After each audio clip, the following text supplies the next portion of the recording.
For more latest videos and updates, please subscribe our channel and hit the bell icon.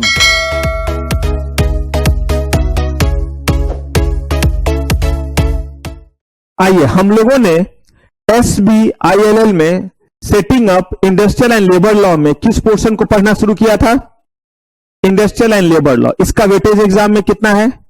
40 marks का। और इसमें हमने कहा था कि ढेर सारे एक्ट हमें पढ़ने हैं, लेकिन जितने भी एक्ट पढ़ने उस एक्ट का पर्पस जो है, अगर थंब रूल की तरह कहें तो है एम्प्लॉय और एम्प्लॉयर के बीच में अच्छे रिलेशन रखना, उनके बीच में हार्मोनी रहे, एम्प्लॉय को समय पे और सही अमाउंट में वेजेज मिले, और एम्प्लॉय भी जो है वो ज्यादा चौधरी ना बने, बल्कि डिसिप्लिन मैनर में जो है वो एम्प्लॉयर के साथ काम करता रहे। लेकिन अगर कल के डेट में कहीं किसी तरह का डिस्प्यूट हो जाता है तो कहा उस डिस्प्यूट को कैसे निपटाएंगे, क्योंकि अगर डिस्प्यूट को सही तरीके से नहीं निपटाया तो ऐसे केस में जो है वो डिस्प्यूट अगर ज्यादा बड़ा होगा, स्ट्राइक हो जाता है, तो कहीं ना कहीं हमारे इकोनॉमी को नुकसान होगा। उसी चीज से बचने के लिए जो एक्ट हमारे सामने आया उसका नाम क्या है? Industrial dispute act. और इस एक्ट में हमने जो है वो यही इसका ऑब्जेक्टिव जाना कि इस एक्ट का ऑब्जेक्टिव सुप्रीम कोर्ट ने एक केस के जरिए आपके सामने रखा था, और वो आपका कौन सा केस था?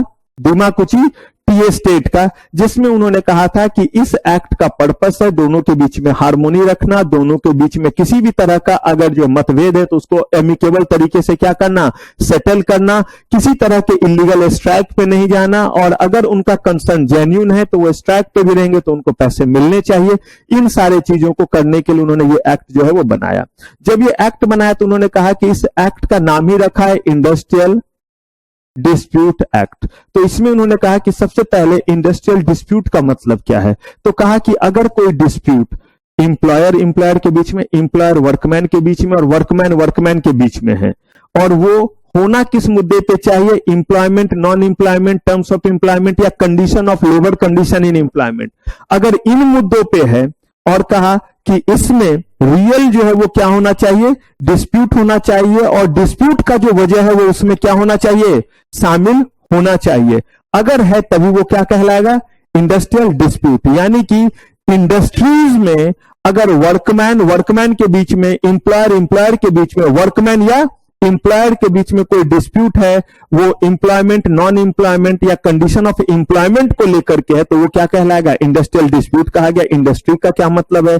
कहा इंडस्ट्री का मतलब है कि कोई भी ऐसा जगह जिस जगह पे जो है ये तीन जो है वो ट्रिपल टेस्ट दिए हुए, ये तीन चीजें हो, वो माना जाएगा कि इंडस्ट्री है। कौन सा जगह? जहां पे कैसा एक्टिविटी हो रहा?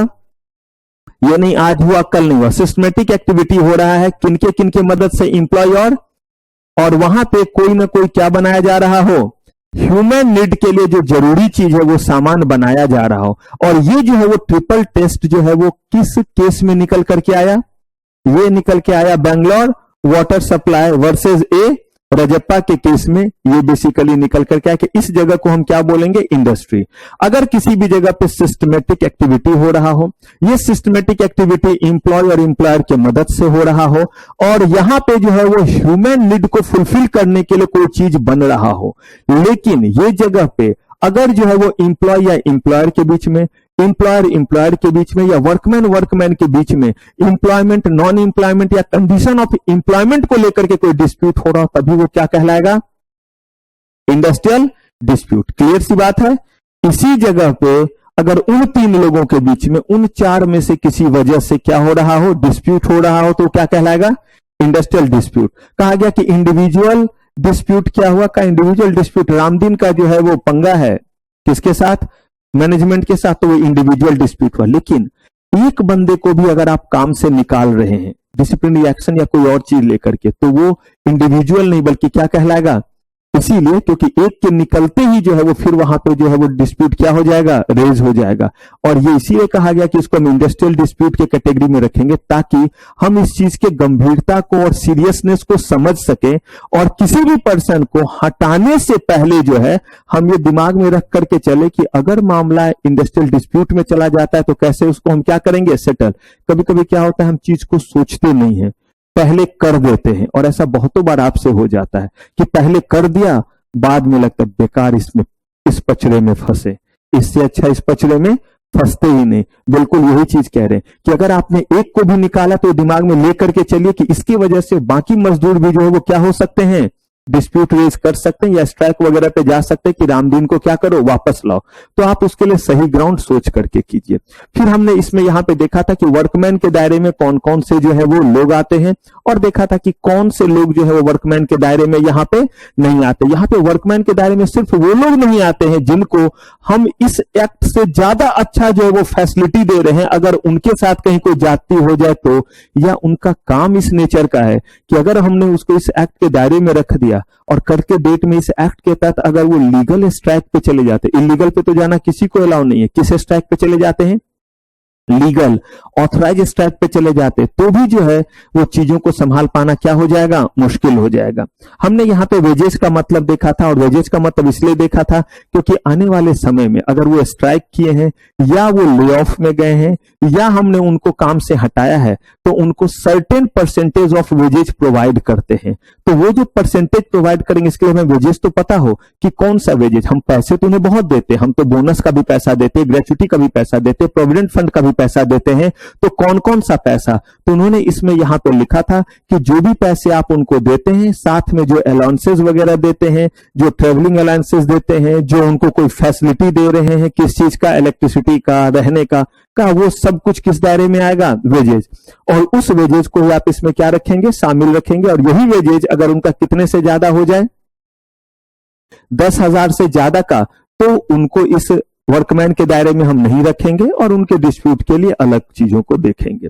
फिर हमने प्रोसीजर पढ़ा था कि अगर डिस्प्यूट हो जाए तो कैसे इसको हम क्या करेंगे, रिड्रेस, और उसी प्रोसीजर को हमें बहुत डिटेल में पढ़ना है। लेकिन मैंने यहाँ पे एक डायग्रामेटिक रिप्रेजेंटेशन दिया था ताकि आपको ये मेन बातें याद रहे कि अगर कहीं कोई डिस्प्यूट हो जाए और कहीं भी काम करने वालों की संख्या 100 या 100 से ज्यादा है तो वहां पे आपको एक वर्क कमेटी बनानी ही पड़ेगी। सबसे पहले मामला वर्क कमेटी में जाएगा। वर्क कमेटी कोशिश करेंगे उस चीज को निपटाने का सेटलमेंट के जरिए, कंसिलिएशन के जरिए। याद रखिए ये कोई एजुडिकेशन नहीं है। एजुडिकेशन का मतलब होता है कानूनी कार्रवाई, कि आपकी बात सुनेंगे, जिसका सही लगा फैसला सुना देंगे, नहीं। ये एक कंसिलिएशन है, ये एक सेटलमेंट है। आपकी बात सुनेंगे, आपको उनकी बात समझाने की कोशिश करेंगे, उनको आपकी बात समझाने की कोशिश करेंगे और दोनों को एक पॉइंट पे लाने की कोशिश करेंगे। दोनों मान गए तो सेटलमेंट हो गया, दोनों में से कोई भी बोल दिया मुझे नहीं पसंद तो इसका मतलब सेटलमेंट नहीं हुआ। और अगर सेटलमेंट हो गया तो काम खत्म, डिस्प्यूट सेटल हो गया। नहीं हुआ तो डिस्प्यूट सेटल नहीं हुआ तो अब ये किसको रेफर किया जाएगा, कंसिलिएशन ऑफिसर को। फिर कंसिलिएशन ऑफिसर अपनी तरफ से, वो वर्क कमेटी से ज्यादा होनहार हुए, वो अपनी तरफ से फिर वही प्रयास करेंगे, आपको भी समझाने की कोशिश, उनको भी समझाने की कोशिश। दोनों समझ गए, अच्छी बात है, डिस्प्यूट क्या हो गया, सेटल हो गया। फिर नहीं समझे तो अब ये जो है वो रिपोर्ट कर दिया जाएगा किनको, सेंट्रल गवर्नमेंट को, कि अब अलर्ट हो जाइए, 2 स्टेज पे भी जाकर के मामला सेटल नहीं हुआ है। अब आपको ये बात जान लेनी चाहिए और आपको इंटरवेंशन की जरूरत पड़ सकती है, आप अलर्ट रहें।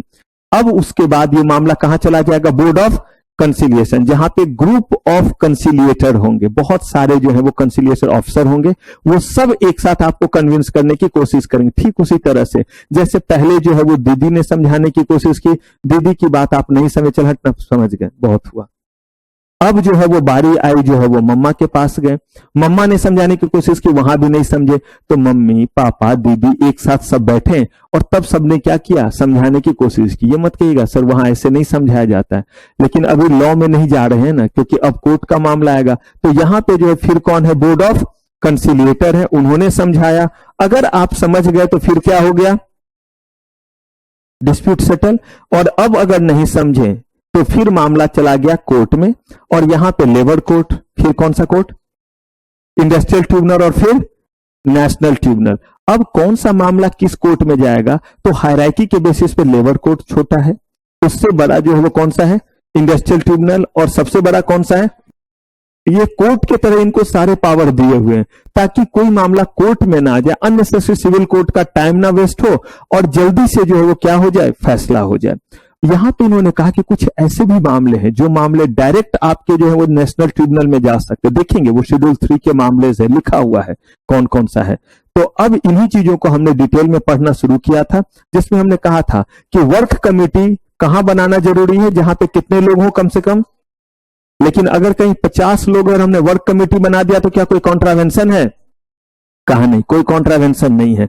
वर्क कमेटी का हमने क्या देखा था? वर्क देखा था, ड्यूटीज देखा था कि कैसे कंसिलिएशन का काम करें। कंसिलिएशन ऑफिसर के बारे में देखा था कि कंसिलिएशन ऑफिसर किस तरह से चीजों को रिड्यूस करेंगे, क्या क्या उनको जो है वो पावर दिया हुआ है और क्या क्या उनके जो है वो ड्यूटीज है। कहा गया कि conciliation officer unnecessary time waste ना करे, 14 दिन के भीतर चीजों को क्या करें, सेटल करके रिपोर्ट देने की कोशिश करें। देखिए ये पूरा प्रोसेस ही बनाया गया इसलिए कि चीज जल्दी हो, ये नहीं कि सबको 4-4, 6-6 महीने, साल भर छोड़ दिया गया। कहा गया कि नहीं, जल्दी जल्दी आप चीजों को जो होता है तो ठीक, आपसे नहीं होता है तो ठीक, 14 दिन के भीतर अपनी रिपोर्ट दे दीजिए कि हमसे समझने वाला ये नहीं है।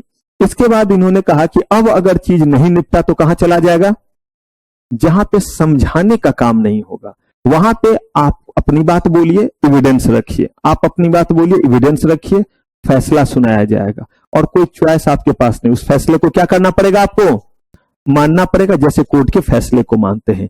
तो यहां तक का सफर हमने पिछले एपिसोड में तय कर लिया था, अब यहां से आगे बढ़ते हैं। बताइए यहां तक में कोई गिला शिकवा दुख दर्द? प्रमोशन ऑफ कलेक्टिव बार्गेनिंग का मतलब हुआ, कलेक्टिव बार्गेनिंग का मतलब होता है कि अगर सारे के सारे मजदूर हैं तो उनको जो है वो एक चॉइस मिले कि हमारी सैलरी बढ़ानी है, वेजेज बढ़ानी है, तो वो एक साथ अपने बातों को रख सके। ये भी इसका पर्पस है। किसका?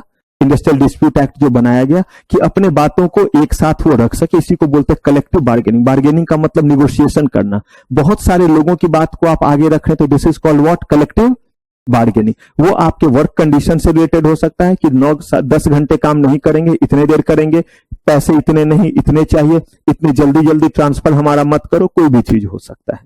बढ़े आगे। अब मामला कहां पहुंच गया? कोर्ट। हमारे पास कौन कौन से कोर्ट हैं? यहां पे कोर्ट का ये मतलब, यहां पे सिविल और क्रिमिनल कोर्ट वाली बात नहीं करेंगे कि metropolitan magistrate of first class, second class, session court, high court, वो नहीं। यहां कोर्ट का मतलब लेबर कोर्ट, इंडस्ट्रियल ट्रिब्यूनल और नेशनल ट्रिब्यूनल। कहा इनके पास जब मामले जाएंगे तो देखिए जरा कितने दिन के भीतर इनको भी फैसला ले लेना है। अब मुझे एक चीज बताइए, आज तक कहीं पढ़ा है कि लिखा हुआ है कि हाई कोर्ट इतने दिन में फैसला सुनाएंगे? गुस्सा हो जाएंगे हाई कोर्ट के जज। क्या 6 महीने?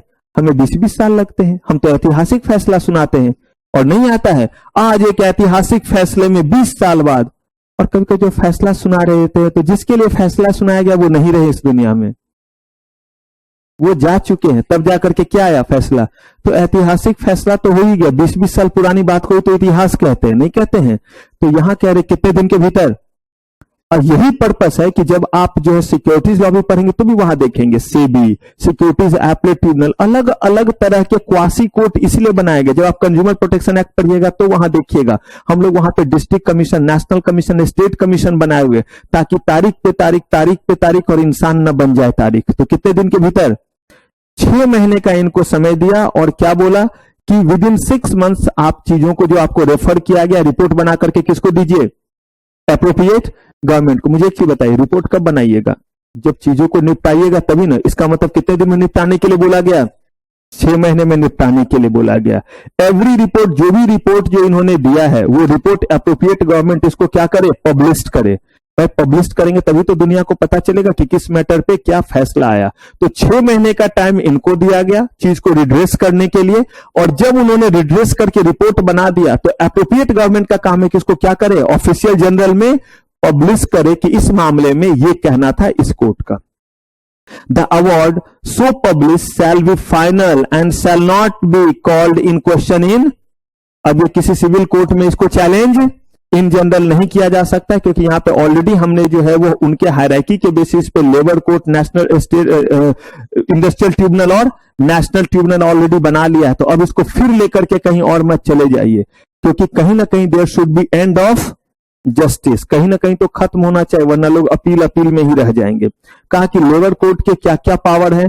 कहा सबसे पहले इनको वो सारे अधिकार दिए गए हैं जो अधिकार सिविल कोर्ट को दिया गया है। ये भी उसी तरह से जो है वो एविडेंस को बुलाएंगे, उसी तरह से लोगों को आने के लिए बोलेंगे और उसी तरह से बोलेंगे कि गीता पे हाथ रख के कहो, जो कहोगे सच कहोगे, सच के सिवा कुछ नहीं को कहने का मतलब है ओथ दिलाना हो, चाहे किसी को प्रेजेंट करना हो, चाहे ऑर्डर देंगे। रामदीन कहां आया, रामदीन का मामला था, रामदीन को लाओ, सुपरवाइजर को लाओ, और जो ये ऑर्डर जारी करेंगे उनको प्रेजेंट होना पड़ेगा, और अगर नहीं होंगे तो इनके पास भी राइट है कि ये समन जारी कर सकते हैं और वारंट जारी कर सकते हैं। समन का मतलब हुआ कि सरकारी न्योता कि आइए आपसे कुछ हमें क्या करना है, पूछना है, और अगर ये न्योता भेजा और आप बोलते मैं नहीं आता, तो वैसे केस में क्या जारी होगा, वारंट, और पुलिस पूरे राज्य के सम्मान के साथ खींच करके आपको लाएगी और तब आपसे वहां पे पूछा जाएगा कि बताइए इस बारे में आपका क्या कहना है। ये समन और वारंट लोगों को प्रोड्यूस करने के लिए हो सकता है, किसी डॉक्यूमेंट को प्रोड्यूस करने के लिए। बार बार आपसे मांग रहे हैं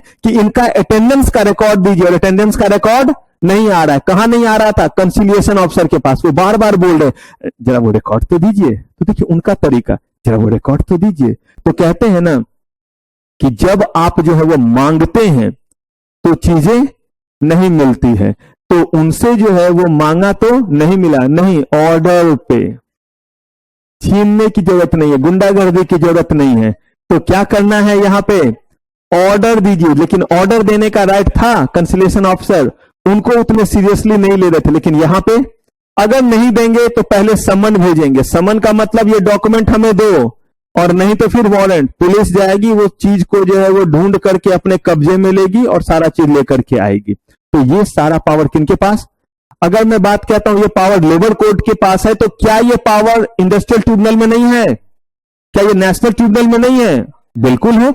इनसे जो है वो बड़े वाले वो कोर्ट है, उनके पास भी ये सारे पावर है। लेकिन हम लेबर कोर्ट इसलिए बात करते हैं कि हमेशा मामला पहले सबसे निचले कोर्ट में जाता है। लेकिन कुछ ऐसे भी मामले होंगे, अभी मैं लिस्ट आपको बताऊंगा, कि अगर इससे जुड़ा हुआ है, जैसे लोगों के वेजेज से जुड़ा हुआ है, टाइमिंग से जुड़ा हुआ है, आवर से जुड़ा हुआ है, तो वो मामले डायरेक्टली जो है वो आपके जो है वो जा सकते हैं कहां पे, इंडस्ट्रियल ट्रिब्यूनल में, लेबर ट्रिब्यूनल की जगह। अगर कोई मामला है जहां पे एक से ज्यादा स्टेट का मामला जो है वो, एक से ज्यादा स्टेट की इंडस्ट्रीज वगैरह इन्वॉल्व है, डायरेक्टली मामला नेशनल ट्रिब्यूनल में भी जा सकता है। तो चाहे हम बात करें लेबर कोर्ट की, चाहे बात करें इंडस्ट्रियल ट्रिब्यूनल की, चाहे बात करें नेशनल ट्रिब्यूनल को, उनको वो सारे अधिकार दिए हुए जो अधिकार सिविल कोर्ट को दिया हुआ। बस इतनी बात ध्यान रखेंगे तो खुद आप उनके सारे राइट लिख देंगे। मतलब वो किसी चीज को प्रोड्यूस करने के लिए कह सकते हैं, वो डॉक्यूमेंट हो सकता है, वो पर्सन हो सकता है, वो समन जारी कर सकते हैं, वो वारंट जारी कर सकते हैं, वो जो है वो चीजों को एफिडेविट पे ले सकते हैं कि आइए और जो कह रहे हैं उसको लिख करके दीजिए कि आप जो कह रहे हैं वो क्या है,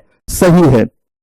कह रहे सारे के सारे पावर क्या करने के लिए, डिटरमाइन करने के लिए। भले कोई भी ऑर्डर क्यों ना दिया गया हो, ये जब अपना फाइंडिंग लाएंगे तो उन फाइंडिंग को रिकॉर्ड पे रखेंगे और सिर्फ उन्हीं बातों को ये मानेंगे जिन बातों का इनको एविडेंस दिया गया है। मतलब ये नहीं कि कुछ भी आपने बोल दिया तो मान लिया। जो मैटर इन्वॉल्व है उन मैटर्स का जो आप एविडेंस देंगे उसी के बेसिस पे ये चीजों को क्या करेंगे, डिटरमाइन करेंगे। ये किसी भी तरह के सेटलमेंट को पलट सकते हैं, किसी भी तरह के सेटलमेंट को क्या कर सकते हैं, चेंज कर सकते हैं। पहली तो बात, अगर सेटलमेंट है और दो लोग माने ही नहीं तो वो सेटलमेंट का ऐसे भी कोई लीगल वैलिडिटी नहीं है।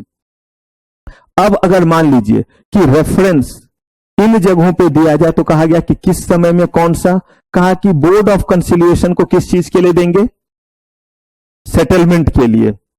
कोर्ट ऑफ इंक्वायरी में कौन कौन हो गए हमारे, लेबर कोर्ट, नेशनल ट्रिब्यूनल और इंडस्ट्रियल ट्रिब्यूनल। और कह रहे हैं कि लेबर कोर्ट को वो मामले जो है वो किस शेड्यूल में लिखा हुआ है, लेकिन तब जब वो मामला 100 से ज्यादा लोगों को इफेक्ट नहीं करेगा। लेकिन अगर वो मामला जो है वो 100 से ज्यादा लोगों को क्या कर रहा है, इफेक्ट कर रहा है, तो वो सीधे कहां चला जाएगा, तब वो आपका जो है वो चला जाएगा ट्रिब्यूनल में, जिसको इंडस्ट्रियल ट्रिब्यूनल कहते हैं। और यहां पे आपके जो है वो सेकेंड शेड्यूल और थर्ड शेड्यूल में जो जो चीजें हैं वो शामिल हो गई। तो सेकेंड शेड्यूल का चीज जो है वो डायरेक्टली कहां चला गया, ध्यान से, सेकेंड शेड्यूल का चीज डायरेक्टली कहां चला गया, इंडस्ट्रियल ट्रिब्यूनल में। और थर्ड शेड्यूल का भी वो चीज जहां पे 100 से जो है वो ज्यादा वर्कमैन है वो कहां चला गया। इसका मतलब थर्ड शेड्यूल में जो चीज दिया हुआ है वहां पे अगर काम करने वालों की संख्या 100 से कम है तो वो कहां पे जाएगा, लेबर कोर्ट में जाएगा। लेकिन अगर संख्या 100 से ज्यादा है तो, यानी कि अगर इफेक्ट कर रहा है 100 से ज्यादा को, तो डायरेक्टली कहां चला गया। अब चाहे वहां पे एक आदमी काम कर रहा हो, दो आदमी काम कर रहा हो, अगर मामला जो है वो सेकेंड शेड्यूल का है तो कहां जाएगा, तो डायरेक्टली कहां जाएगा, क्लियर है ये परमुटेशन कॉम्बिनेशन? हाँ या ना? कह रहे हैं कि दो शेड्यूल, एक हो गया हमारा सेकेंड शेड्यूल और एक हो गया हमारा थर्ड शेड्यूल। चल के आते हैं, समझना आसान हो जाएगा। देखिए यहां पे कौन कौन सी बातें लिखी हुई है। यहां पे इन सारे मामलों से जुड़ा हुआ कोई भी मामला है, किससे रिलेटेड? जो यहां पे लिखा हुआ है इनसे रिलेटेड कोई भी चीज है। द प्रोप्राइटरी और legality of any order passed by employer under standing order. कहीं पे रूल बुक में कुछ लिखा हुआ था, उसके अगेंस्ट आपने डिसिप्लिनरी एक्शन ले लिया और रामदीन को जो है बोला कि उसको इतने रुपए का फाइन लगेगा, क्योंकि वो जो है वो फैक्ट्री में चिमनी बन रहा था। समझ रहे हैं? यानी कि फैक्ट्री प्रीमाइसेस में जो है वो धुएं का छल्ला बना के, या जो है वो आराम से जो है वो खुद भी खा रहा था और दूसरे को क्या कर रहा था? दूसरे को भी दे रहा था। स्टैंडिंग ऑर्डर में लिखा हुआ है नो टोबैको, च्यूइंग टोबैको या स्मोकिंग इंजूरियस टू हेल्थ नहीं, नॉट अलाउड। कहा कि अगर ये चीज है और उसने किया है तो स्टैंडिंग ऑर्डर में यही बात लिखी रहती। अलग से इसके लिए पूरा का पूरा एक्ट है जो हमने पढ़ा है, तो उसमें ये बात लिखी हुई है कि वहां पे अगर आपने कोई ऐसा चीज किया तो आपके ऊपर डिसिप्लिनरी एक्शन लेंगे और इतने रुपए का फाइन लगाएंगे। कहा अगर ऐसा कोई मामला है तो ये कहां जा सकता है? सेकेंड शेड्यूल में तो है ही, कहां जाएगा?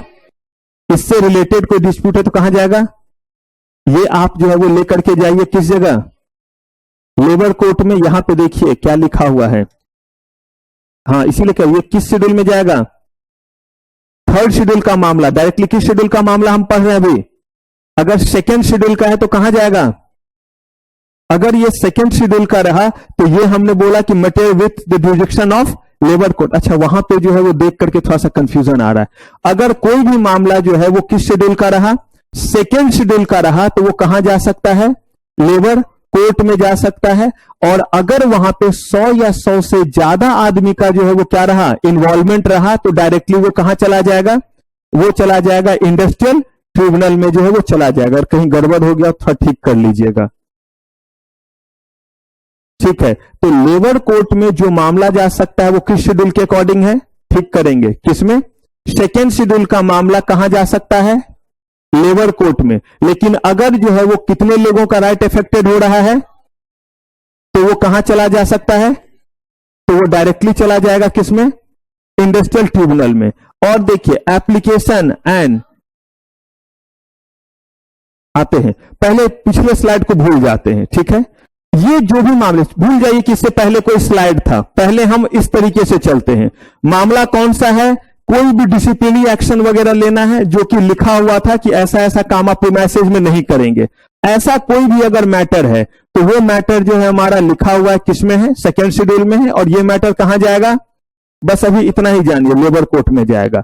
Application and interpretation of what?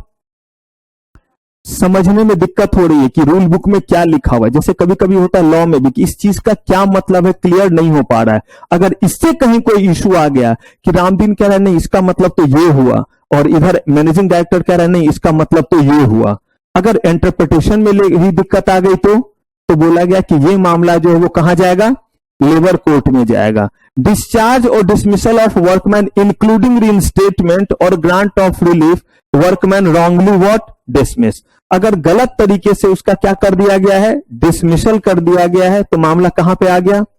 Labour court में चला गया। Withdrawal of any customary concession और प्रिविलेज, हमेशा जो है वो दीपावली के समय में, दशहरा के समय में, ईद के समय में, या जो है वो गुड फ्राइडे के समय में उनको बोनस दिया जाता था, ये नहीं मिला इस बार। इसका कोई मामला आ गया तो कहां चले जाएंगे? कस्टमरी का मतलब होता है कि जो लॉ ने नहीं बोला है लेकिन उस जगह ये कस्टम बना हुआ था कि हमेशा ये ऑर्गेनाइजेशन दीपावली के समय में लोगों को बोनस देता था, क्योंकि बोनस एक्ट कहता है कि साल में एक बार जो बोनस देना वो तो स्टैट्यूटरी बोनस हो गया, उसका डिस्प्यूट नहीं है। तो डिस्प्यूट किसका है कि हर साल हमें दशहरा या दीपावली में मिलता था और इस बार, तो वो मामला कहां जाएगा? अब उसमें फैसला क्या आएगा ये करना हमारा काम थोड़ा ना है, लेकिन अगर ये मामला है तो ये मामला कहां चला जाएगा? लेबर कोर्ट में चला गया। इलीगैलिटी और अदरवाइज ऑफ स्ट्राइक और लॉकआउट, इलीगैलिटी और अदरवाइज स्ट्राइक और लॉकआउट। स्ट्राइक किसके तरफ से होता है?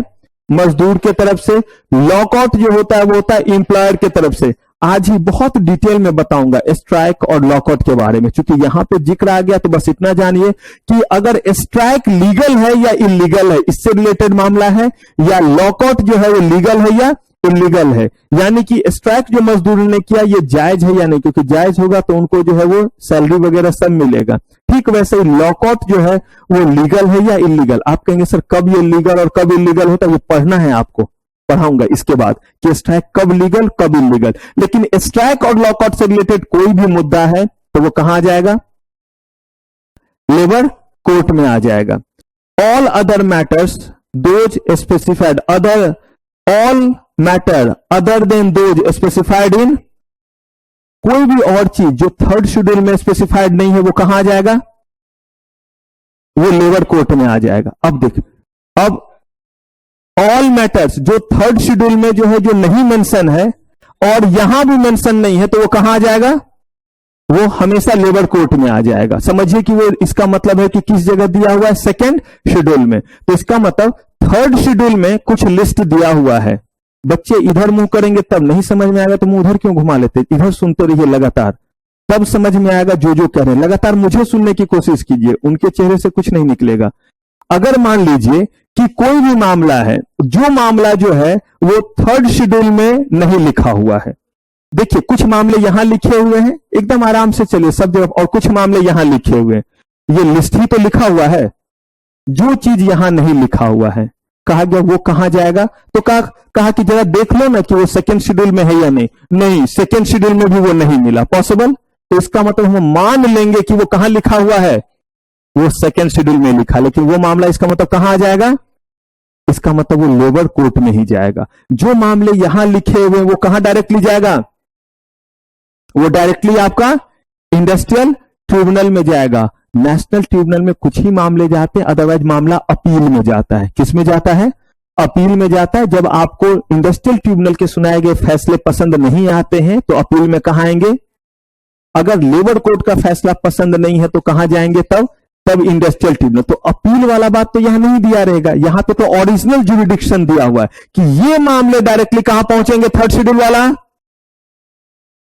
और अगर मामले यहां पे लिखे हुए हैं तो ना यहां लिखा हुआ है ना थर्ड शेड्यूल में लिखा हुआ है, तो अब अगर मान लीजिए कि यही मामले हैं लेकिन ये मामले जितने लोगों को इफेक्ट कर रहे हैं उनकी संख्या 100 या उससे ज्यादा है, अब ये कहां पहुंच सकते हैं, क्लियर है ये बात। चलिए अब पहले थर्ड शेड्यूल में तो फिर वहां पे वापस भी जाएंगे और उसको भी करेक्ट करेंगे। तो सेकंड शेड्यूल में सारा चीज देख लिया। अब यहां पे देखिए किससे रिलेटेड है, wages including period and mode of, जितना बोला था उतना पैसा नहीं आ रहा, या उसी से रिलेटेड डिस्प्यूट है, या आपने कहा था जिस मोड में पे करेंगे, आपने हमें कहा था कि हम कैश में देंगे, आप हमेशा हमारे अकाउंट में दे रहे हैं, हमें थोड़ी इनकन्वीनियंस हो रही है, निकालने में दिक्कत हो रही है, या आपने कहा था कैश में देंगे यानी कि बैंक में देंगे या कैश देंगे लेकिन आप काइंड में देने लगे। 10,000 रुपए में से 8,000 रुपए हमारे अकाउंट में ट्रांसफर कर रहे हैं और 2,000 रुपए का जो है वो बासमती चावल दे रहे हैं। कहा गया कि ऐसा कोई भी मामला है तो कहां पे चला आएगा, वो इंडस्ट्रियल ट्रिब्यूनल में। क्या इस बात से कोई फर्क पड़ता है कि ये 100 को इफेक्ट करता है या 10 को, कहा गया कि नहीं, इसमें सिर्फ मामला है, ये मामले चाहे 10 को इफेक्ट करे चाहे कितने को इफेक्ट करे, 100 को, ये किस कोर्ट में आएगा, इंडस्ट्रियल ट्रिब्यूनल में आएगा। कंपनसेटरी एंड अदर अलाउंसेस को लेकर के आपने कहा था इतना है और आप नहीं दे रहे हैं। Hours of work and rest interval जितना दिया हुआ है, आप एक दिन में 9 घंटे से ज्यादा काम नहीं ले सकते हैं, 5 घंटे के काम के बाद ब्रेक देना था, आपने कोई ब्रेक नहीं दिया। ऐसा कोई भी अगर है मामला तो वो कहां चला आएगा, हमारा इंडस्ट्रियल ट्रिब्यूनल में। Leave with wages and holiday, सप्ताह में 1 दिन की छुट्टी हमें मिलती थी, वो छुट्टी हमें नहीं मिली है, इसका कोई मामला है। आप हमेशा कहते थे कि अगर छुट्टी नहीं लिया आपने, काम ज्यादा था, तो 2 दिन के भीतर वो वाला छुट्टी हम आपको प्रोवाइड करेंगे। यहां पे जो है वो हम संडे को भी आए थे और संडे को आए थे तो कम से कम वेडनेसडे तक तो हमारा छुट्टी दे देते, हमें फिर जो है वो टाले जा रहे कि अगले सप्ताह हमें ले लेना। ऐसा कोई भी मामला है तो कहां पे चला आएगा, bonus, profit sharing, provident fund, gratuity. हमारे पैसे तो डिडक्ट हो रहे हैं लेकिन ना प्रोविडेंट का पैसा प्रोविडेंट फंड में जा रहा है ना ग्रेचुटी वाला पैसा ग्रेचुटी फंड में दिया जा रहा है, हमारे बस सैलरी से बस पैसे कटते चले जा रहे हैं। का ऐसा कोई भी मामला है तो यहां आपने कहा था कि प्रोविडेंट फंड का पैसा इस समय निकाल सकते हो, आपने कहा था कि शादी के समय में इतने मुश्किल से तो रामदीन को एक राम दुलारी मिली, पैसा निकालने के लिए गया, मैरिज के समय निकाल सकते हैं हम प्रोविडेंट फंड से पैसा निकालने के लिए गए, आपने पैसा निकालने नहीं दिया, राम दुलारी के ऊपर हरिया निगाह बनाया था, लेकर के भाग गया, अब उसके साथ चली गई, मेरा तो पूरा का पूरा करियर ही तबाह हो गया, नहीं हो गया? मेरा मतलब मैं रामदीन की बात कर रहा हूं, मेरे पास तो ऑलरेडी राम दुलारी है। तो यहां पे कह रहे हैं कि ये जो आपका एक्ट है ये कहता है अगर इससे जुड़ा हुआ कोई भी मामला है तो वो डायरेक्टली कहां आ सकता है? इंडस्ट्रियल ट्रिब्यूनल में। शिफ्ट क्या बताइए, क्या राम दुलारी से रिलेटेड डाउट है? चलिए, और देखिए ऐसे जो है वो मास्क लगा के रहते हैं, जैसे ही राम दुलारी का मामला आया तो मास्क वगैरह सब जो है वो हट गए, दुनिया ही खराब है। Shift working otherwise then in accordance with what? Standing order. Standing order में लिखा हुआ था कि आज आप मुझे अगर ये शिफ्ट में काम करा रहे हैं तो मेरा नाइट शिफ्ट जो है वो 3 महीने बाद आएगा, यानी कि मुझे जो है वो कम से कम आप 3 महीने नॉर्मल शिफ्ट में कराएंगे और 1 महीने नाइट शिफ्ट में कराएंगे। यही मेरे अपॉइंटमेंट के समय में तय हुआ था। इसी स्टैंडिंग ऑर्डर को पढ़ करके, इसी rule, standing order means rules and regulation, इसी रूल्स रेगुलेशन को पढ़ करके मैंने यहां पे ज्वाइन किया था। अब जो है वो आप लगातार मेरा जो है क्या दिए जा रहे हैं? नाइट शिफ्ट ही दिए जा रहे हैं। तो कहा कि ऐसा अगर कोई मामला है तो उसको कहां लेकर के आ सकते हैं आप? इंडस्ट्रियल ट्रिब्यूनल में। क्लासिफिकेशन ऑफ ग्रेड, आपने कहा था कि इस लेवल पे जो काम करेंगे वो स्किल्ड कहलाएंगे, इस लेवल पे जो काम करेंगे वो सेमी स्किल्ड कहलाएंगे और इस लेवल पे जो करेंगे वो अनस्किल्ड। अब जब हम वहां ज्वाइन कर लिए हैं तो उसके बाद आप जो है वो सेमी स्किल्ड का भी क्राइटेरिया बढ़ाते जा रहे हैं। मतलब पहले जो है वो इंस्टीट्यूट ने बोला कि 40% लाने पे इंडिविजुअल सब्जेक्ट में पास और 50% लाने एग्रीगेट लाने पे आप सीएस में पास करेंगे। यही सोच करके हमने एडमिशन लिया। अब इंस्टीट्यूट कहते 50% इंडिविजुअल सब्जेक्ट में और 60% जो है वो एग्रीगेट। मेरा बस चलो तो 70-80 करो, कह रहे हैं सर कीड़े फड़ेंगे आपको। एनीवे, कहा कि जिस टर्म्स कंडीशन पे हम पहले आए थे अगर उसमें कहीं आप चेंज करेंगे तो फिर हम कहां आ सकते हैं। लेकिन अगर इंस्टीट्यूट ने आपके एडमिशन से पहले ही बोल दिया है कि 40 और 50, तो एडमिशन लेने का था बोलेंगे इसको 30-40 करो, फटाक से मुक्का मारेगा कि सीएस करना है तो करो वरना मत करो। लेकिन अगर अब वो बढ़ाए तो आप इसके अगेंस्ट जा सकते हैं। रूल ऑफ डिसिप्लिन, कह रहे हैं कि पहले आपने बस कहा था कि यहां पे जो है वो रूल ऑफ डिसिप्लिन में आता है कि ये सब जो है 80 चुटकी 90 ताल, फिर देखो डैश का कमाल। तो कह रहे हैं ये है, या चिमनी फैक्ट्री, गंगाजल का सेवन, ये सब करना अलाउड नहीं है। अब क्या हुआ है, यहां पे जो है वो अगर 2 लोग जो है वो बात भी कर रहे हैं तो आप क्या कहते हैं कि ये डिसिप्लिन के क्या है? अगेंस्ट। यहां पे अगेंस्ट है डिसिप्लिन के, तो इसको जो है उसके साथ मत जोड़िएगा। यहां पे तो अगर बाएं दाएं पलटे भी तो डिसिप्लिन के अगेंस्ट। तो ये कह रहे हैं कि अगर ऐसा है तो आप जो है वो कहां आ सकते हैं? इंडस्ट्रियल ट्रिब्यूनल में। आप लोगों के लिए इंडस्ट्रियल ट्रिब्यूनल में जाना अलाउड नहीं है क्योंकि वो इस दायरे में नहीं आता। लॉ पढ़ा हूं, लॉ का टीचर, कोई ऐसा चीज थोड़ा ना करूंगा जो क्या हो जाएगा? अनलॉफुल हो जाएगा। रेशनलाइजेशन, आप जो है वो भेदभाव कर रहे हैं। तो कहा कि ये मामले भी कहां आ सकते हैं? नेशनल आपके इंडस्ट्रियल ट्रिब्यूनल में आ सकते हैं।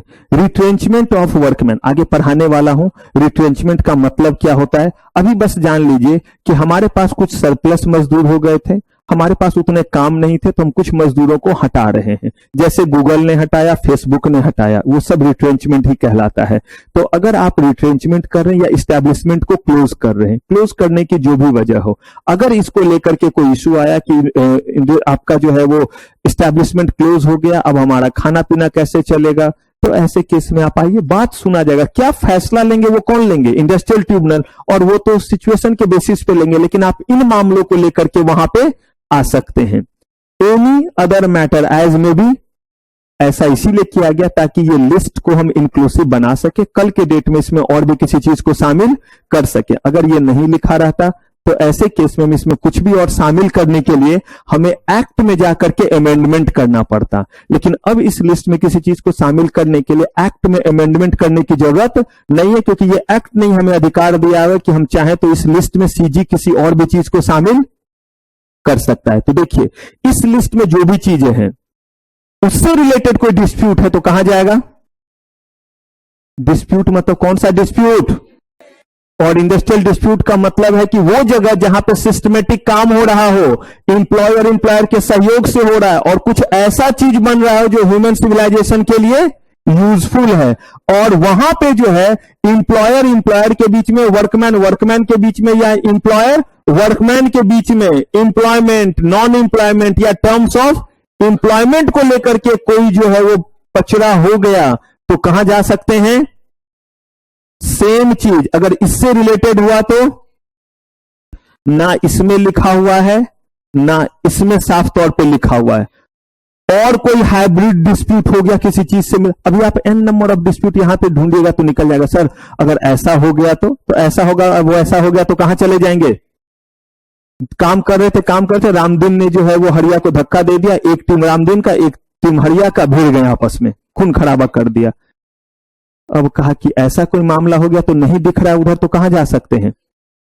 लेकिन मामला यही है, लेकिन इस मामले में जितने लोगों पे ये असर डालेगा, इफेक्ट करेगा, जिनका इंटरेस्ट इन्वॉल्व है, उसकी संख्या 100 या उससे ज्यादा हो जाए तो, और अगर जो है वो इफेक्ट जिस पे डाल रहा है उसकी संख्या 100 से ज्यादा, तो कहां रहेंगे? 10 लोगों का इंटरेस्ट इफेक्ट हो रहा है और मामला ये है, तो क्लियर है? अब क्यों परेशान होने लगे? परेशान मत होइए, थोड़ा समय तो दीजिए, सेवा का मौका देंगे तभी तो चीज क्लियर होगा। तो अब देखिए यहां पे आइए, और अगर आपको अब इसको करेक्ट करना है तो करेक्ट करना शुरू कीजिए। देखिए यहां पे कह रहे हैं कि ये चीज ठीक लिखा हुआ है, देखिए, to a labour court if the dispute related to second schedule, ठीक है। कह रहे हैं कि to the labour court whether the dispute related to any matter specified in, एक मिनट पहले जैसे वैसे ही पढ़िए कि सही लिखा हो, कहीं हम इंटरप्रिटेशन हम लोग गलत कर रहे हैं। Where the dispute related to any matter specified in third schedule and not likely to affect more than, और ये आपका गलत नहीं लिखा हुआ है। कह रहे हैं कि ये जो है वो नॉट लिखा हुआ है कि कितने लोगों को इफेक्ट नहीं कर रहा है, मामला लिखा हुआ थर्ड शेड्यूल में ही है, लेकिन थर्ड शेड्यूल में जो चीज है इसको करेक्ट कीजिए, हम लोग का स्टेटमेंट गलत था जो हमने बीच में दिया। थर्ड शेड्यूल में जो चीज है वो कहां जाता है? इंडस्ट्रियल ट्रिब्यूनल में, लेकिन जितने लोगों को ये इफेक्ट कर रहा है उसकी संख्या 100 से क्या है? कहा मामला जरूर बड़ा है, लेकिन जितने लोगों को इफेक्ट कर रहा है वो संख्या क्या है? तो बोला इसको भी कहां भेज दो। हाँ सुनिए, इसीलिए बोला मैंने कि इस चीज को हम कहां करते, वहां से वापस आकर के, तब मामला हमारा किस शेड्यूल का है? Third schedule. थर्ड शेड्यूल का मामला कहां जाता है? इंडस्ट्रियल ट्रिब्यूनल में जाता है। लेकिन अगर वो मामला 100 से कम लोगों को इफेक्ट कर रहा है, इसका मतलब मामला सीवियर है, तभी किस में जा रहा है? तब जा रहा है इंडस्ट्रियल ट्रिब्यूनल में, तभी जा रहा है ना। लेकिन कह रहे मामला तो सीवियर है, लेकिन जितने लोग इसमें शामिल हैं वो 100 से क्या है? तो बोला कहां फेंक दो, ताकि इंडस्ट्रियल ट्रिब्यूनल पे अननेसेसरी जो है वो बर्डन ज्यादा ना पड़े। कहां पे जाएगा ये? लेबर कोर्ट में। क्लियर? अब कह रहे हैं टू द ट्रिब्यूनल, कौन सा? The dispute or any matter appearing to be conducted with the dispute whether it is related to any matter specified, किसमें? सेकेंड शेड्यूल में और थर्ड शेड्यूल में। इसका मतलब है कि सेकेंड शेड्यूल का भी कोई भी मामला अगर वो अपील का मामला है तो वो कहां पे आ सकता है? तो वो जो है वो आपका इंडस्ट्रियल ट्रिब्यूनल में आ सकता है। और नहीं, कोई भी मामला जो ऑलरेडी किस शेड्यूल में लिखा हुआ है? थर्ड शेड्यूल में लिखा हुआ है, जो कि जो है वो 100 या उससे ज्यादा लोगों को इफेक्ट करता है, तो कहां पे रहेगा? इंडस्ट्रियल ट्रिब्यूनल में ही रहेगा। ठीक है, अब इसको जरा एक बार सम करते हैं। पहला चीज, जो चीज सेकेंड शेड्यूल में लिखा हुआ है, किस शेड्यूल में? वो कहां जाएगा? काम खत्म। अगर वो चीज अपील में गया तो कहां जाएगा? क्लियर? कोई भी चीज जो थर्ड शेड्यूल में लिखा हुआ है वो कहां जाएगा? लेकिन वो चीज जो है वो 100 से कम लोगों को इफेक्ट कर रहा है, तो कहां चला जाएगा? लेबर कोर्ट में चला जाएगा। क्लियर?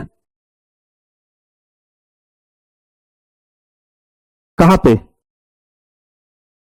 तो कोई कॉन्सेप्ट नहीं, खत्म। ऐसा कोई भी कॉन्सेप्ट नहीं है, वो हम लोग का मिस इंटरप्रिटेशन था जो हमने किसको देख करके कर लिया, इस 100 को देख करके। तो इसीलिए मैं बोल रहा हूं कि सारे चीजों को नल एंड वॉइड करके एक बार जो है वो फाइनल इसको रिफ्रेम कीजिए। मामला किस, कहीं कोई कन्वर्सेशन नहीं, इधर सुनिए, सेकेंड शेड्यूल का मामला है, कहां जाएगा? कोई फर्क पड़ता है कि कितने लोग हैं? कोई फर्क नहीं पड़ता, कहां रहेगा? चाहे कितने भी लोग इफेक्टेड क्यों ना हो, मैटर जो है वो कहां लिखा हुआ है, कहां जाएगा? ठीक है, अगर अपील हो गया तो इसका मतलब है कि इंडस्ट्रियल ट्रिब्यूनल में सेकेंड शेड्यूल के भी चीज आएंगे, और किसके? सेकेंड शेड्यूल का कौन सा चीज आ रहा है? जो अपील में आ रहा है। इसलिए लिखा हुआ है कि इंडस्ट्रियल ट्रिब्यूनल में सेकेंड जो शेड्यूल के भी मामले आएंगे, और किसके आएंगे? ठीक है, जो चीज जो है वो थर्ड शेड्यूल में लिखा हुआ है वो कहां जाएगा? इन जनरल इंडस्ट्रियल ट्रिब्यूनल में। लेकिन जितने लोगों को ये इफेक्ट करता है उसकी संख्या, चीज तो सीवियर है लेकिन जितने लोगों को इफेक्ट कर रहा है उसकी संख्या 100 से क्या है? बोला कि इनको मत उलझाओ, कहां फेंक दो? इंफीरियर कोर्ट में फेंक दो, कहां फेंक दो? लेबर कोर्ट में। क्लियर है? अब कौन बचा? नेशनल ट्रिब्यूनल में सबसे पहले वो मामले जाएंगे जो इंडस्ट्रियल ट्रिब्यूनल का अपील का मामला होगा। किसका अपील का मामला? ऐसे ही आपके इंडस्ट्रियल ट्रिब्यूनल में भी जो है वो किसके अपील का मामला आया, और लेबर कोर्ट का मामला कहां लिखा रहता है? या तो सेकेंड शेड्यूल का है या थर्ड शेड्यूल का मामला था, लेकिन 100 से ज्यादा लोग इन्वॉल्व नहीं थे तो कहां फेंका था? लेबर कोर्ट ने। अब वहां पे पसंद नहीं आया तो वो अपील में आएगा, तो 100 से कम लोगों को भी इफेक्ट कर रहा है तो कहां आ जाएगा? क्लियर है ये चीज? अब कहा कि और कोई डायरेक्ट आएगा नेशनल ट्रिब्यूनल में, तो देखिए क्या कह रहे हैं। Central government is of the opinion that industrial dispute involve any question of what? national importance or of such a nature that industrial establishment situated in more than, एक से ज्यादा स्टेट में वो इंडस्ट्रियल आपका जो है वो इस्टेब्लिशमेंट क्या है? सिचुएटेड है। यानी इतना बड़ा फैला हुआ है कि यूपी में भी उसका जो है वो आपका जो है वो ब्रांच है, और शायद हो सकता है बिहार में भी हो, दिल्ली में भी। इसका मतलब ज्यादा लोग इन्वॉल्व हो रहे हैं, ज्यादा बड़ा वर्क इससे क्या होगा? इफेक्टेड होगा, ज्यादा बड़ा इकोनॉमी को इससे क्या होगा? नुकसान होगा। तो कह रहे हैं कि एक एक पौधान पे चढ़ने की बजाय ये मामला सीधे किनको दो? अब आप देखते हैं फंडामेंटल राइट का इंफ्रिंजमेंट होता है, डायरेक्टली मामला में आप सुप्रीम कोर्ट जा सकते हैं। अदरवाइज पहले जो है वो district court, session court, high court, तब जाकर के कहां पहुंचते रहिए। और उसमें भी हाई कोर्ट में पहले ये बेंच फिर वो बेंच, तब जाकर के मामला कहां पहुंचेगा। लेकिन कह रही कि अगर आपका फंडामेंटल राइट इंफ्रिंज हुआ, बताऊंगा आपको, जीआईजीएल में पढ़ाऊंगा कॉन्स्टिट्यूशन ऑफ इंडिया में, अगर फंडामेंटल राइट इंफ्रिंज हो रहा है तो डायरेक्टली आर्टिकल 32 का इस्तेमाल करिए और आप कहां पहुंच जाइए? आप जो है वो 226 का इस्तेमाल करके हाईकोर्ट आप पहुंच सकते हैं। क्लियर है? अब इसमें कोई कंफ्यूजन? एक और रिवीजन मार लें। अगर मान लीजिए कि कोई चीज आपका सेकेंड शेड्यूल में है, कहां पे है? तो वो मामला कहां जाएगा? लेबर कोर्ट में जाएगा। क्लियर है? अगर लेबर कोर्ट से अपील हुआ उस मामले में तो कहां जाएगा? इंडस्ट्रियल ट्रिब्यूनल में। अगर कोई चीज जो है वो थर्ड शेड्यूल में है तो वो कहां जाएगा? वो जाएगा नेशनल ट्रिब्यूनल में। लेकिन आपके कहा? इंडस्ट्रियल ट्रिब्यूनल में। लेकिन जितने लोगों को वो इफेक्ट कर रहा है वो 100 से क्या है? तो ऐसे केस में ये मामले कहां चले जाएंगे? अब ये लेबर कोर्ट गया और वहां से आप सेटिस्फाइड नहीं है तो वो अपील में कहां आ सकता है? इंडस्ट्रियल ट्रिब्यूनल में आ सकता है।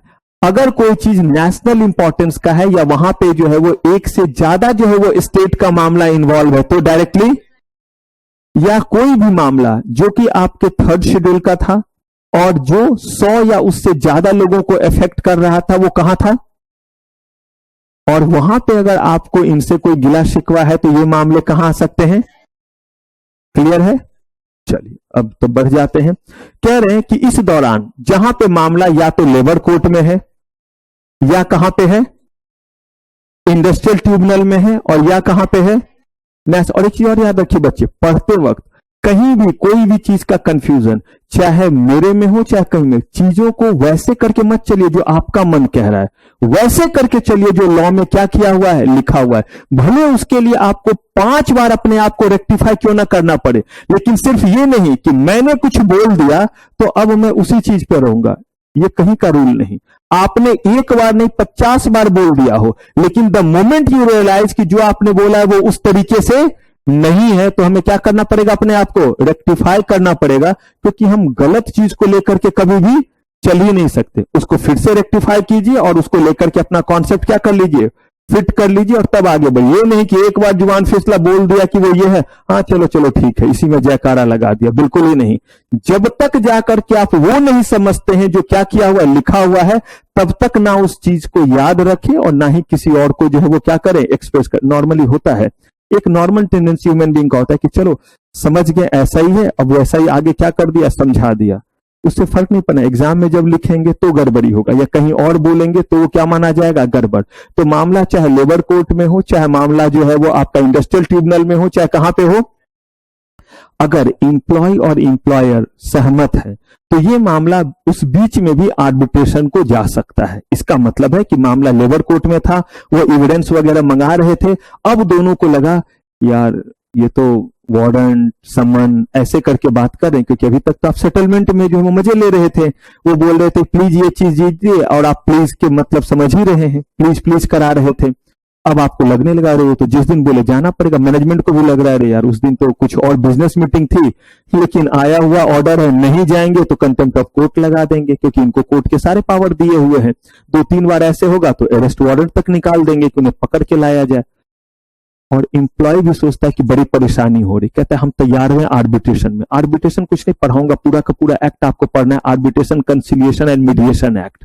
उसमें बेसिकली दिया हुआ है कि एम्प्लॉय और एम्प्लॉयर ने किसी को चुन लिया, ये सब कहलाता है एडीआर, अमेरिकन डिपोजिटरी रिसीट नहीं, अल्टरनेटिव डिस्प्यूट रिजोल्यूशन कहलाता है, अल्टरनेटिव डिस्प्यूट रिजोल्यूशन, जिसमें आपने आर्बिट्रेटर को अपॉइंट किया तो वहां पे वो डेट वगैरह में आप दोनों की बात सुनेगा कि फलाने जगह हियरिंग करेंगे, फलाने डेट को करेंगे। कोर्ट में ये नहीं चलेगा, उसने तो अगला तारीख लिखा और लिख करके क्या कर दिया, दे दिया। आपको सूट नहीं करता है तो रिक्वेस्ट भेजिए कि हुजूर कोई और डेट मिलेगा, फिर बढ़ा करके अगला डेट दे दिया, उस डेट को भी नहीं तो हुजूर आके आप ही फैसला कर लीजिए, ऐसा ही कोई ऑर्डर जाता है।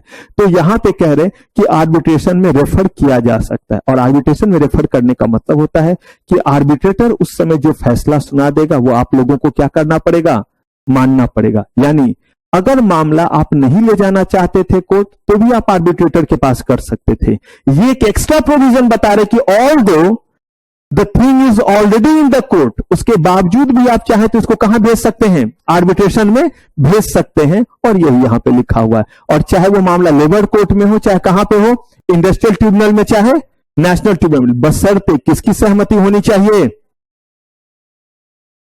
एम्प्लॉयर, दोनों क्या होना चाहिए, एग्री होना चाहिए। और ये भी जो फैसला सुनाते हैं इसको अवार्ड बोलते हैं, आगे बताऊंगा भी।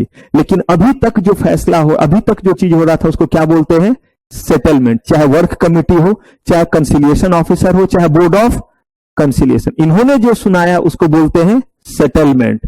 लेबर कोर्ट ने, इंडस्ट्रियल ट्रिब्यूनल ने, या नेशनल ट्रिब्यूनल ने, या आर्बिट्रेटर ने जो सुनाया उसको क्या बोलते हैं, मानी हुक्म माननी पड़ेगी। अब यहां पे यह नहीं कि मैं नहीं मानता, सेटलमेंट आप बोल सकते हैं नहीं मानता, लेकिन सेटलमेंट वर्ड ही तब कहलाएगा जब आप अपने सहमति से उसको मानने के लिए क्या हो जाते हैं, तैयार हो जाते हैं।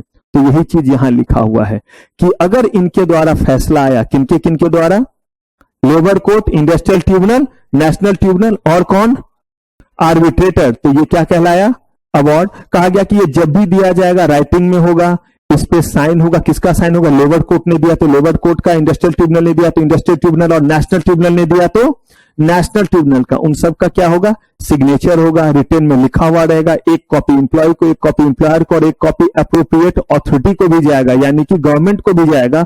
और उनका काम क्या है वो देखिए, within 30 days from the date of its received by the appropriate government be published, कहां पे, ऑफिशियल जनरल में जो है वो क्या कर देते हैं, पब्लिश कर, या जैसा उनको ठीक लगे।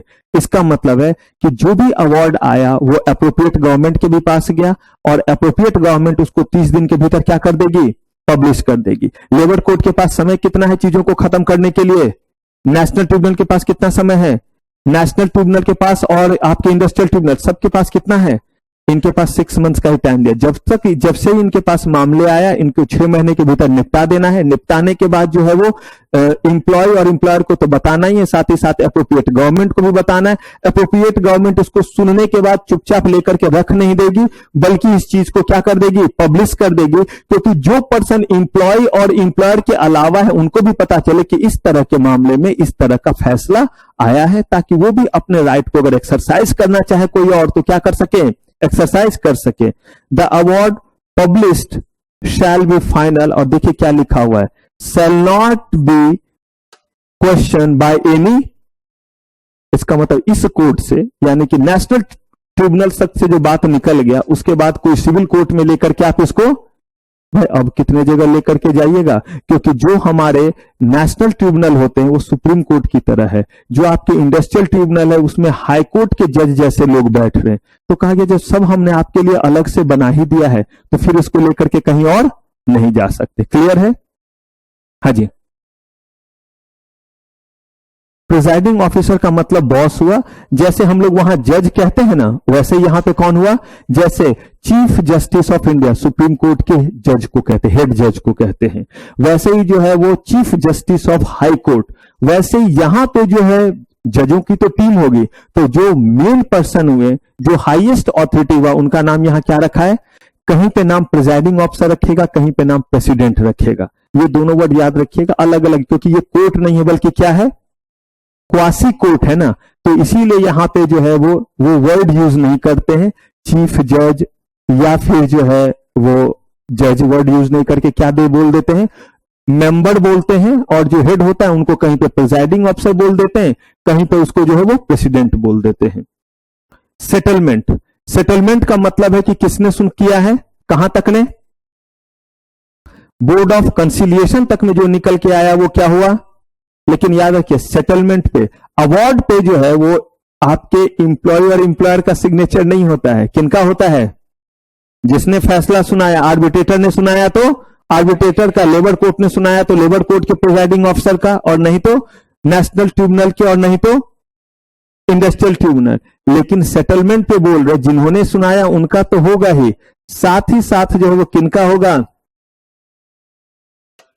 पार्टीज का, एम्प्लॉय और एम्प्लॉयर का भी। अगर उस पर वो साइन नहीं है तो वो कभी भी सेटलमेंट कंसीडर, लेकिन अगर साइन कर दिया तो अब माना जाएगा। एकदम ध्यान से समझिए, क्योंकि इसको लेकर के इलीगल स्ट्राइक के केस में इसका जिक्र होगा, अवार्ड का भी और सेटलमेंट का भी।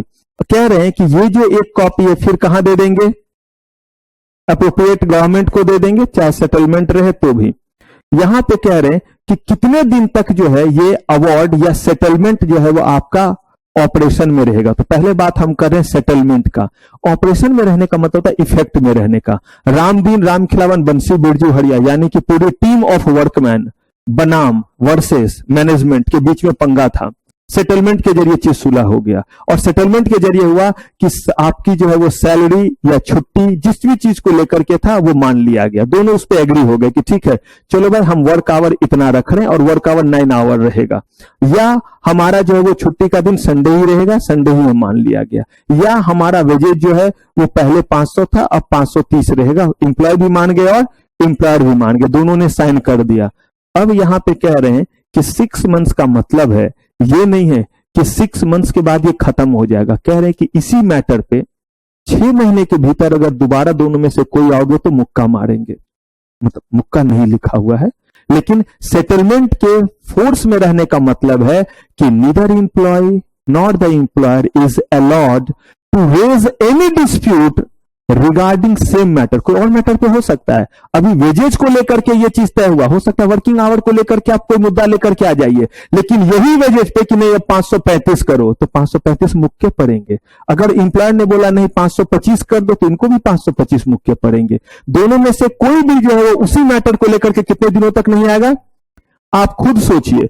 इतने दिन तक आपने जो है conciliation officer, work committee, conciliation officer या बोर्ड ऑफ कंसिलिएशन, ये सबने समझाया।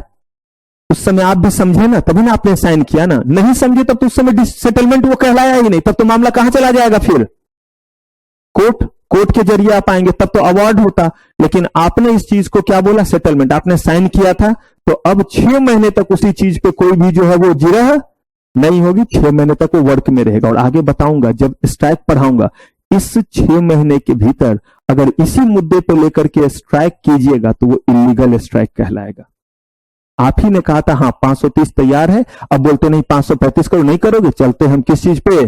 स्ट्राइक पे। This strike shall be consider as illegal. या जो है वो एम्प्लॉयर कहता है कि नहीं मैं 520 से ज्यादा नहीं दे पाऊंगा, 2 ही महीने का, बोलता है 500 से ज्यादा नहीं दे पाऊंगा, वरना छोड़ो ठीक है बंद कर दो फैक्ट्री, और लॉकआउट कर दिया। वो भी लॉकआउट क्या माना जाएगा? इलीगल माना जाएगा। एक ही चीज दोनों में रहेगा। इधर से जो लॉकआउट पे एप्लीकेबल रहेगा वो किसके लिए रहेगा? स्ट्राइक। एक एम्प्लॉयर की तरफ से, एक किसके तरफ से? एम्प्लॉय। क्लियर है ये word? Period of operation of settlement का मतलब ये नहीं कि 6 महीने बाद खत्म धमाका, नहीं। ठीक है, सब कुछ ठीक है, तो फिर वो चीज क्या रहेगा? ऑलरेडी चलता रहेगा। लेकिन 6 महीने से पहले उसी चीज पे दोबारा जो है वो डिस्कशन नहीं होगा। ऐसे ही अगर अवार्ड रहे, एक चीज और सुन लीजिए, यहां पे नहीं है आपके मुद्दा नहीं, लेकिन अगर अवार्ड के मामले में 12 महीने, कितने महीने हैं?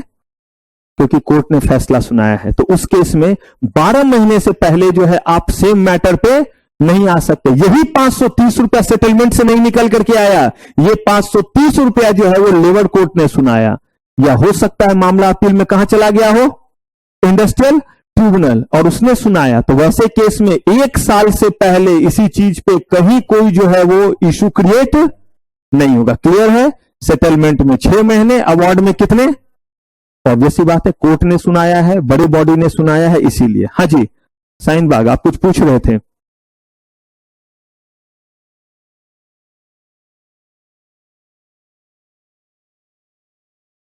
फिर कहां? फिर डिस्प्यूट होगा तो फिर सेटलमेंट पहले तो जाएंगे ना वर्क कमिटी। हाँ जी सेम चीज। अगर फिर से जो है 6 महीने के बाद सेम मैटर के लिए डिस्प्यूट होगा, if it is industrial dispute, तो कहानी सेम चलेगा या नहीं? सेम चलेगा। कोई और मैटर के लिए है तो भी कहानी सेम चलेगा। अंतर बस इतना ही है कि वो कहानी 6 महीने से पहले भी हो सकता है, लेकिन ये जिस मैटर पे हुआ इस पे ये सारी शुरुआत कब होगी? 6 महीने के बाद ही होगी। कह रहे हैं कि change in condition of services 4th schedule में लिखा हुआ है, और 4th शेड्यूल आपको जानना नहीं है लेकिन मैं बता देता हूं ताकि समझ में आए आपको। अगर कहीं भी वर्किंग आवर को आप चेंज करते हैं, शिफ्ट वगैरह को चेंज करते हैं, छुट्टी के चीजों को चेंज करते हैं, या आपने जो वेजेज कहा था उस वेजेज के अमाउंट को चेंज करते हैं, ऐसा अगर कोई भी चेंज लाना है, इसके लिए कोई भी चीज आपको करना है, तो कहा गया कि ये आप तब तक नहीं कर सकते जब तक आप इसके लिए जो है वो नोटिस उनको नहीं देते। कोई भी स्थिति खराब हो, जो भी हो। अब बताइए कि अब जो है वो छुट्टी इस दिन की नहीं बल्कि क्या होगी? इस दिन की। और जो आपने चेंज किया है वो कम से कम 21 दिन से पहले उसको आप इफेक्ट में नहीं ला सकते। इसका मतलब नोटिस जो है आपको कम से कम कितने दिन का देना होगा? किन चीजों को लेकर के? वर्किंग आवर को लेकर के, उनके टाइमिंग को लेकर के, अगर छुट्टी वगैरह को लेकर के, चेंजेज वगैरह को लेकर के, अगर ऐसा कोई भी चेंज लाना है वर्किंग में तो कहा गया कि इसके लिए नोटिस देंगे, और कम से कम कितने दिन का नोटिस देंगे? लेकिन एक केस में 21 डेज की नोटिस देने की जरूरत नहीं है। जो आपको जो सिचुएशन जानना वो ये, अगर मान लीजिए कि आज सेटलमेंट में ये चीज तय हुआ कि अब हम वेजेज इतना देंगे, या अब जो है वो छुट्टी का दिन जो है हमारा संडे नहीं होगा बल्कि ट्यूसडे होगा, पॉसिबल? ये चीज सेटलमेंट में हुआ, या ये चीज अवार्ड में आया, पॉसिबल?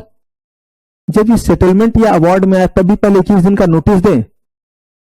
तो जब सेटलमेंट में आया तो सब बात जान रहे हैं या नहीं जान रहे हैं? सेटलमेंट का पार्ट तो आप ही थे, या जब अवार्ड में आया तो आप भी उसमें पार्ट थे या नहीं थे?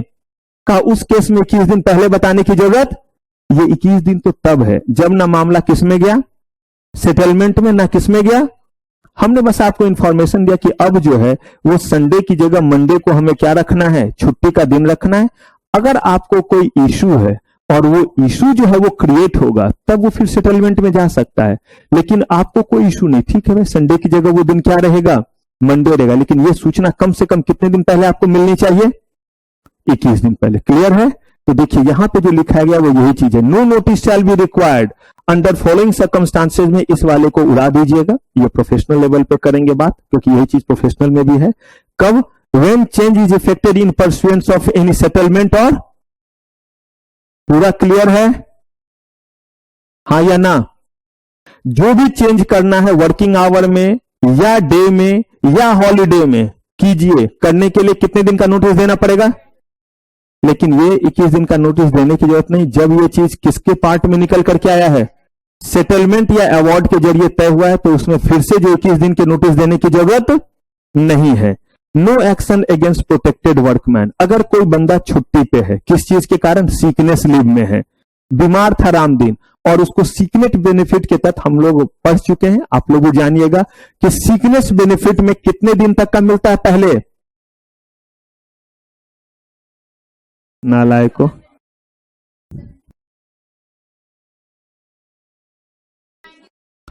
91 डेज के लिए कितना परसेंट? कह रहे हैं कि पहले अगर आप 91 डेज तक बीमार भी हैं तो हम आपको काम से नहीं निकालेंगे, हम आपके सैलरी का 70% आपको देते रहेंगे और आप बीमार हैं। लेकिन उस बीच में कह रहे हैं कि कोई भी एक्शन आप पे, ना हम आपको काम से निकाल सकते, ना आपकी सैलरी कम कर सकते। इसी तरह से कोई वुमेन जो है अगर मैटरनिटी बेनिफिट ले रहे हैं तो उन सबको बोला जाता है protected workman. The workman who is already under any kind of privilege, चाहे वो सिकनेस बेनिफिट का हो, चाहे मेडिकल बेनिफिट का हो, चाहे मैटरनिटी बेनिफिट का हो, वो हो गए प्रोटेक्टेड वर्कमैन। उनको उस दौरान ना काम से निकालेंगे, ना उनके ऊपर कोई डिसिप्लिनरी एक्शन लेंगे, और ना उनके वेजेस को क्या करेंगे? कम करेंगे, ना उनका ट्रांसफर या कोई और चीज का ऑर्डर हम जारी करेंगे। क्लियर है? इसी को हम क्या बोलते हैं? प्रोटेक्टेड। और ये प्रोटेक्टेड वर्ड हम वहां भी यूज किए थे, यहां इसीलिए यूज कर रहे हैं कि अगर प्रोटेक्टेड वर्कमैन को आपने काम से निकाला तो it will become industrial dispute, क्योंकि इसके लिए जो है वो फिर बाकी लोग सामने आएंगे। अब मुझे एक चीज बताइए, प्रोटेक्टेड वर्कमैन को लेकर के अगर काम से निकाल दिया, अगर मान लीजिए वो किसी जगह नहीं दिख रहा है, तो इसका मतलब किस शेड्यूल का पार्ट हुआ? सेकेंड शेड्यूल का। पहले किस कोर्ट में जाएंगे? लेबर कोर्ट में जाएंगे। अब यहां पे हम वर्ड देख रहे हैं, जो हमने वर्ड देखा था ना स्ट्राइक, तो अब हम ये चारों वर्ड देखेंगे। कौन कौन सा? स्ट्राइक, लॉकआउट, ले ऑफ और रिट्रेंचमेंट। इन चारों को देखते हैं। तो सबसे पहले स्ट्राइक का मतलब क्या हुआ? एक साथ सारे वर्कर ने सामूहिक तौर पे कलेक्टिव मैनर में बोला we are not going to work. Opposition of work, stoppage of work by cumulative workman is called what? कहा स्ट्राइक आप कर सकते हैं। अगर आप स्ट्राइक करते हैं तो स्ट्राइक को लेकर के इन्होंने कहा कि बशर्ते प्रोहिबिटेड नहीं होना चाहिए, तो आप स्ट्राइक करने के लिए क्या है? अलाउड है। और उन्होंने कहा कि इन सिचुएशन में आप स्ट्राइक पे नहीं जा सकते। और इस बार ये आप खुद से पढ़ेंगे और मुझे बताएंगे कि इसकी सारी बात आप खुद से समझ पाए हैं या नहीं पाए हैं। जरा देखिए तो पहला पॉइंट क्या कह रहा है? फर्स्ट पॉइंट,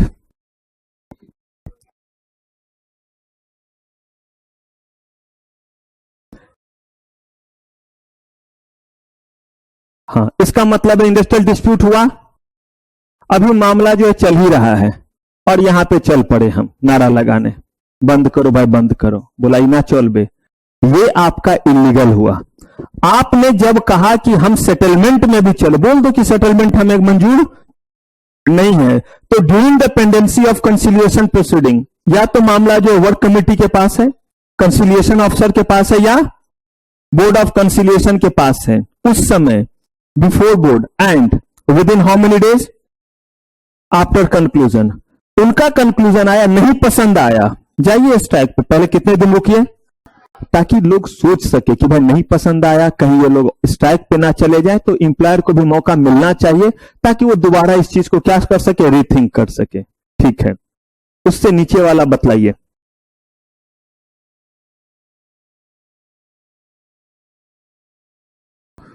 यानी इस बार मामला कहां है? कोर्ट में, चाहे लेबर कोर्ट में है, चाहे या फिर कह रहे ठीक है मामला कोर्ट में है, तो उस केस में कितने दिन? जो चीज वहां पे 7 दिन था उसको यहां कितने दिन कर दिया गया? 2 महीने कर दिया गया। ठीक है, during the pendency of what?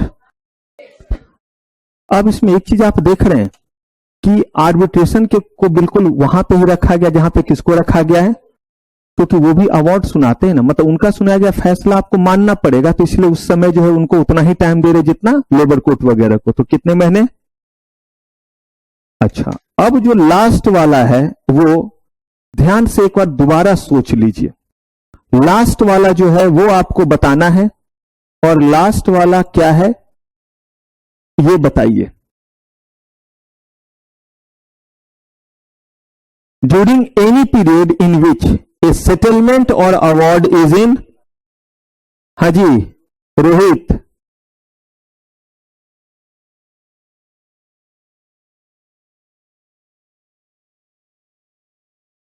विपुल,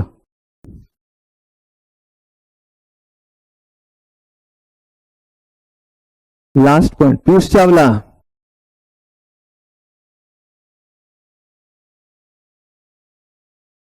नई खिलाड़ी कृतिका, कृतिका है,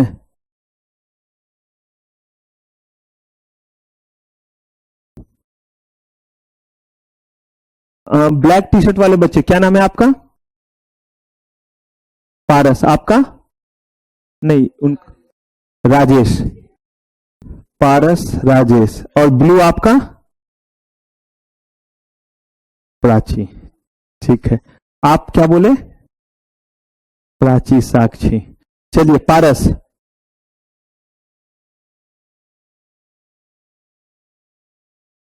राजेश, नाम भी है।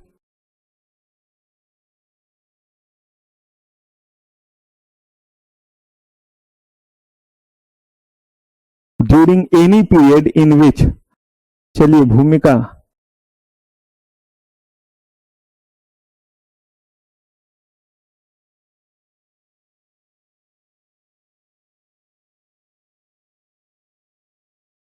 ना,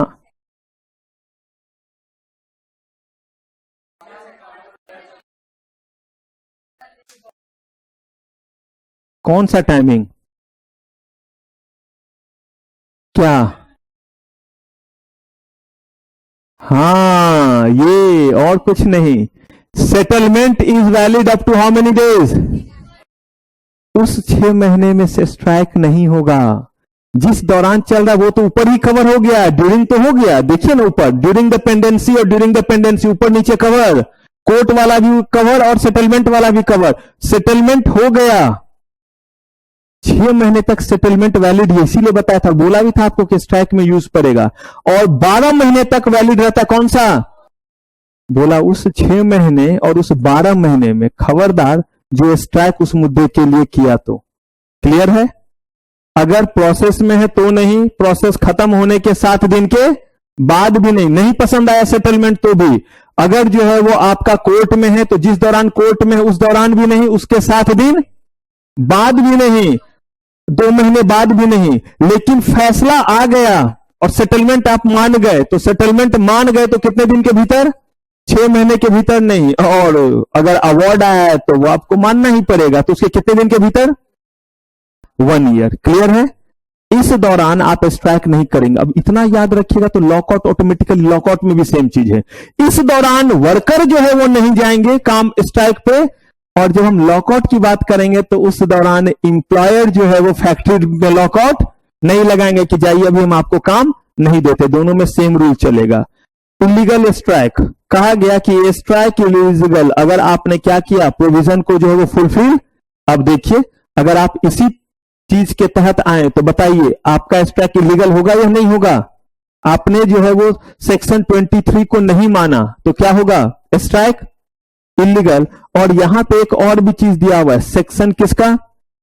22। इसके लिए बस यहां पे आइए, ये जो है वो आपका है सेक्शन 22, पहले इसको देखेंगे। कहा गया कि अगर आप स्ट्राइक के लिए जा रहे हैं और स्ट्राइक जो आप कर रहे हैं वो पब्लिक यूटिलिटी में है, कहां पे? पब्लिक यूटिलिटी सर्विसेज में है, तो उस केस में उन्होंने कहा कि आपको जो है यहां पे 14 ऐसे मैं लिख देता हूं, और यहां पे शुड कम विद इन, यहां विद इन रखेंगे, हाउ मेनी डेज? 6 वीक्स।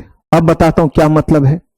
अगर कोई पब्लिक यूटिलिटी वाला चीज है तो बोला गया कि उस केस में कम से कम आपको जो है वो 14 दिन का क्या देना पड़ेगा, नोटिस देना पड़ेगा।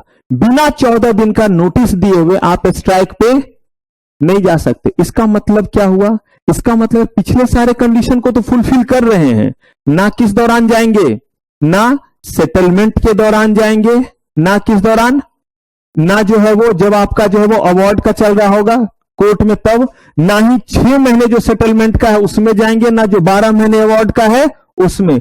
उसके बाद भी अगर आ रहे हैं तो पहले कितने दिन का नोटिस देंगे, कम से कम 14 दिन का। अगर आपको जो है वो 15 तारीख को स्ट्राइक पे जाना है तो 1 तारीख को कम से कम नोटिस देना पड़ेगा कि हम किस पे जा रहे हैं।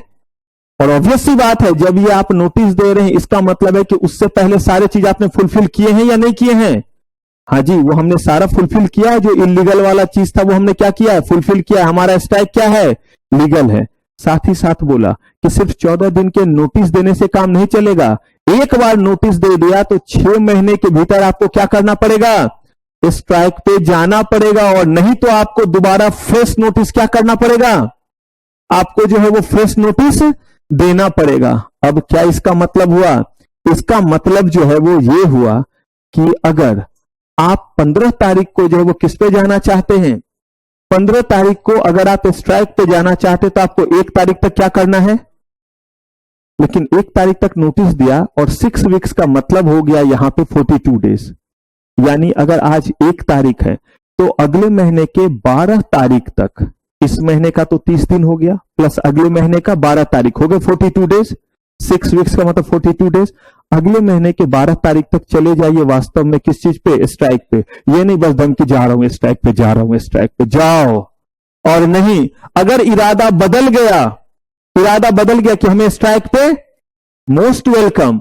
अब अगर आप 6 महीने 6 सप्ताह के भीतर नहीं गए, 12 तारीख तक नहीं गए स्ट्राइक पे, तो उसके बाद अगर फिर स्ट्राइक पे जाना है तो आपको क्या करना पड़ेगा, आपको जो है आते हैं उसको आपको क्या करना पड़ेगा, आपको फिर से जो है वो नोटिस देना पड़ेगा।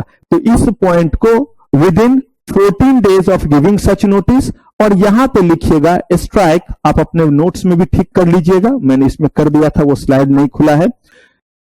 You have to go on a strike within how many days, ये जो लिखा हुआ है ये क्या है, 6 वीक्स। तो इस सेंटेंस को आप अपने नोट्स में ठीक से करेक्ट करके लिखिए। Strike shall commence within 6 weeks of notice. Strike shall commence within 6 weeks of giving notice, else fresh notice is required. Else fresh notice is required. ये किस केस में है,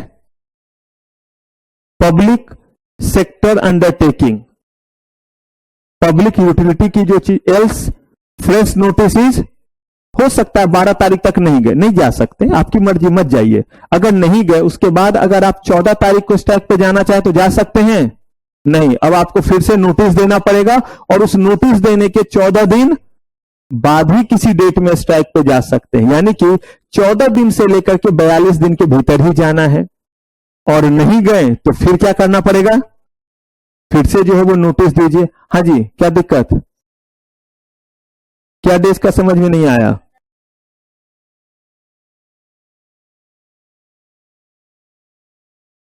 नहीं, हमने नोटिस दिया 1 तारीख को, कितने तारीख को, 1 तारीख को। अगर हमने 1 तारीख को मान लेते हैं कि 1 मई को हमने नोटिस दिया, ठीक है, चलिए जून करते हैं। 1 जून को हमने क्या किया, नोटिस दिया। हमें 14 दिन के भीतर, यानी कि हमें 15 जून तक जो है से पहले क्या हम स्ट्राइक पे जा सकते हैं, नो। लेकिन यहां जब हमने 1 जून को नोटिस दिया तो वैसे केस में यहां से 6 वीक्स का मतलब 42 डेज हो गया, यानी कि 12 जुलाई। यानी आप 15 जून से लेकर के कितने जुलाई के बीच में, इसी बीच में जा सकते हैं, किस चीज पे, स्ट्राइक पे। नहीं गए 12 जुलाई तक स्ट्राइक पे तो जा सकते हैं। अब आपको दोबारा क्या करना पड़ेगा, और फिर जब नोटिस दीजिएगा उसके कितने दिन बाद जा सकते हैं, मिनिमम 14 दिन के बाद ही जा सकते हैं। और कितने दिन से पहले चले जाना है, फिर से जो आपका 6 वीक्स यानी 42 डेज के भीतर चले जाना है। क्लियर है? नहीं तो ये प्रक्रिया चलता रहेगा। Before the expiry of date of stock expiry, अच्छा अगर आपने जो है वो नोटिस में लिख दिया है डेट, तब तो ठीक है, उस डेट से पहले जाएंगे। लेकिन अगर आपने नोटिस में कोई भी डेट नहीं लिखा है, लेकिन वो नोटिस में कोई भी ऐसा डेट आप नहीं लिख सकते जो 42 डेज से ज्यादा रहे। हमने नोटिस दिया और नोटिस में अगर कोई डेट लिख रहे हो, वो हम लिख रहे हैं कि हम 50 दिन बाद जाएंगे, क्या वो नोटिस वैलिड होगा? नो। आपने नोटिस दिया और उसमें लिख रहे हैं कि हम 5 दिन बाद जा रहे हैं, क्या वो नोटिस वैलिड होगा?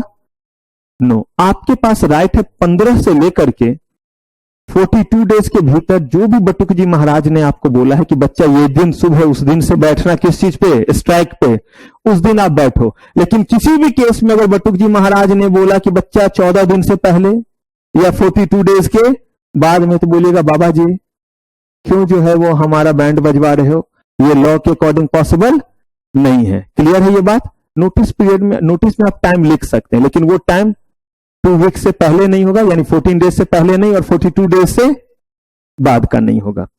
अच्छा ये 7 डेज वाला चीज कहा, ये तो हर जगह एप्लीकेबल है, तो यहां भी रहेगा during the pendency of what? 7 days वाला। अच्छा इसमें वो 2 मंथ्स वाला रहेगा या नहीं? वो भी रहेगा। 7 डेज वाला, 2 डेज वाला, वो जो भी चीज आपका बाकी जगहों पे एप्लीकेबल है वो यहां भी रहेगा। बस एक्स्ट्रा क्या हो गया? ये नोटिस वाला चीज जो है वो इसमें क्या हो गया? एक्स्ट्रा हो गया। If an employer receive any such notice, आपने जो है वो नोटिस किसको दी इस बार? एम्प्लॉयर को। आपने ये नोटिस जो है वो डायरेक्टली अप्रोप्रिएट गवर्नमेंट को नहीं दी। अप्रोप्रिएट गवर्नमेंट का मतलब सेंट्रल गवर्नमेंट और स्टेट गवर्नमेंट। तो आपने इनको नोटिस नहीं दिया था, आपने किनको दिया था? एम्प्लॉयर को। कहा गया कि एम्प्लॉयर की ड्यूटी है कि वहां से कितने दिन के भीतर? वहां से 5 दिन के भीतर जो है ये अप्रोप्रिएट गवर्नमेंट को दे दे, क्योंकि अप्रोप्रिएट गवर्नमेंट इस चीज को पब्लिश करेगी। रीजन ये है कि जिस जगह पे स्ट्राइक होने जा रहा है उस जगह पे जो भी वर्क होता है, जो भी काम होता है, उससे रिलेटेड जो भी लोग होंगे, बिजनेस पार्टनर्स भी हो सकते हैं और आम जनता भी हो सकती है, तो वो लोग भी अपना जो है वो सब्स्टिट्यूटेड अरेंजमेंट क्या कर लेंगे? कर लेंगे, ताकि उन्हें इनकन्वीनियंस ना हो। जैसे टायर बनाने वाली कंपनी स्ट्राइक पे जाने वाली है, उसी अकॉर्डिंग जो है वो कार बनाने वाली कंपनी क्या करे? अपने कार का ऑर्डर ले। ये ना हो कि कार बना बना करके रखे और कागज का चक्का बना बना करके लगाए, क्योंकि जो है वो जेके टायर या और कोई भी कंपनी है जो टायर बनाने वाले जो है वो मजदूर कहां जा रहे हैं? स्ट्राइक पे जा रहे हैं। ये बेसिकली पर्पस होता है बताने का, ताकि उससे कंसर्निंग, या रबर का कोई प्रोडक्शन करता है तो रबर से ही तो टायर बनेगा, तो ये ना हो कि रबर प्रोड्यूस करने वाली कंपनी जो है बहुत ज्यादा रॉ मटेरियल रबर का क्या करने लगे? प्रोड्यूस, क्योंकि टायर बनाने वाली कंपनी तो उनसे भी सप्लाई लेंगे नहीं, क्योंकि वो किस पे बैठे हुए हैं? स्ट्राइक पे। तो देखिए एक जो है वो इस सप्लाई चेन लाइन में जो पहले हैं रबर रॉ मटेरियल, उनके लिए भी इंपॉर्टेंट चीज है ये, और एक जो इस फिनिश गुड्स को अपने लिए क्या लेते हैं, उनके लिए जो है वो मटेरियल हो गया। जैसे जो है वो कार बनाने वाली कंपनी के लिए जो है ये जो टायर बन करके तैयार होगा, ये इनके लिए फिर क्या हो गया? एक जो है वो रॉ मटेरियल हो गया, तो वो भी जो है वो ज्यादा ऑर्डर लेकर के नहीं रखेंगे। क्लियर है ये किनके केस में? बाकी के केस में ये चीज एप्लीकेबल, लेकिन हर केस में नोटिस जो है वो कहिए कि हर जगह ट्रेड यूनियन होता है ना, वो लोग नोटिस हमेशा क्या करते हैं? दे देते हैं। क्यों?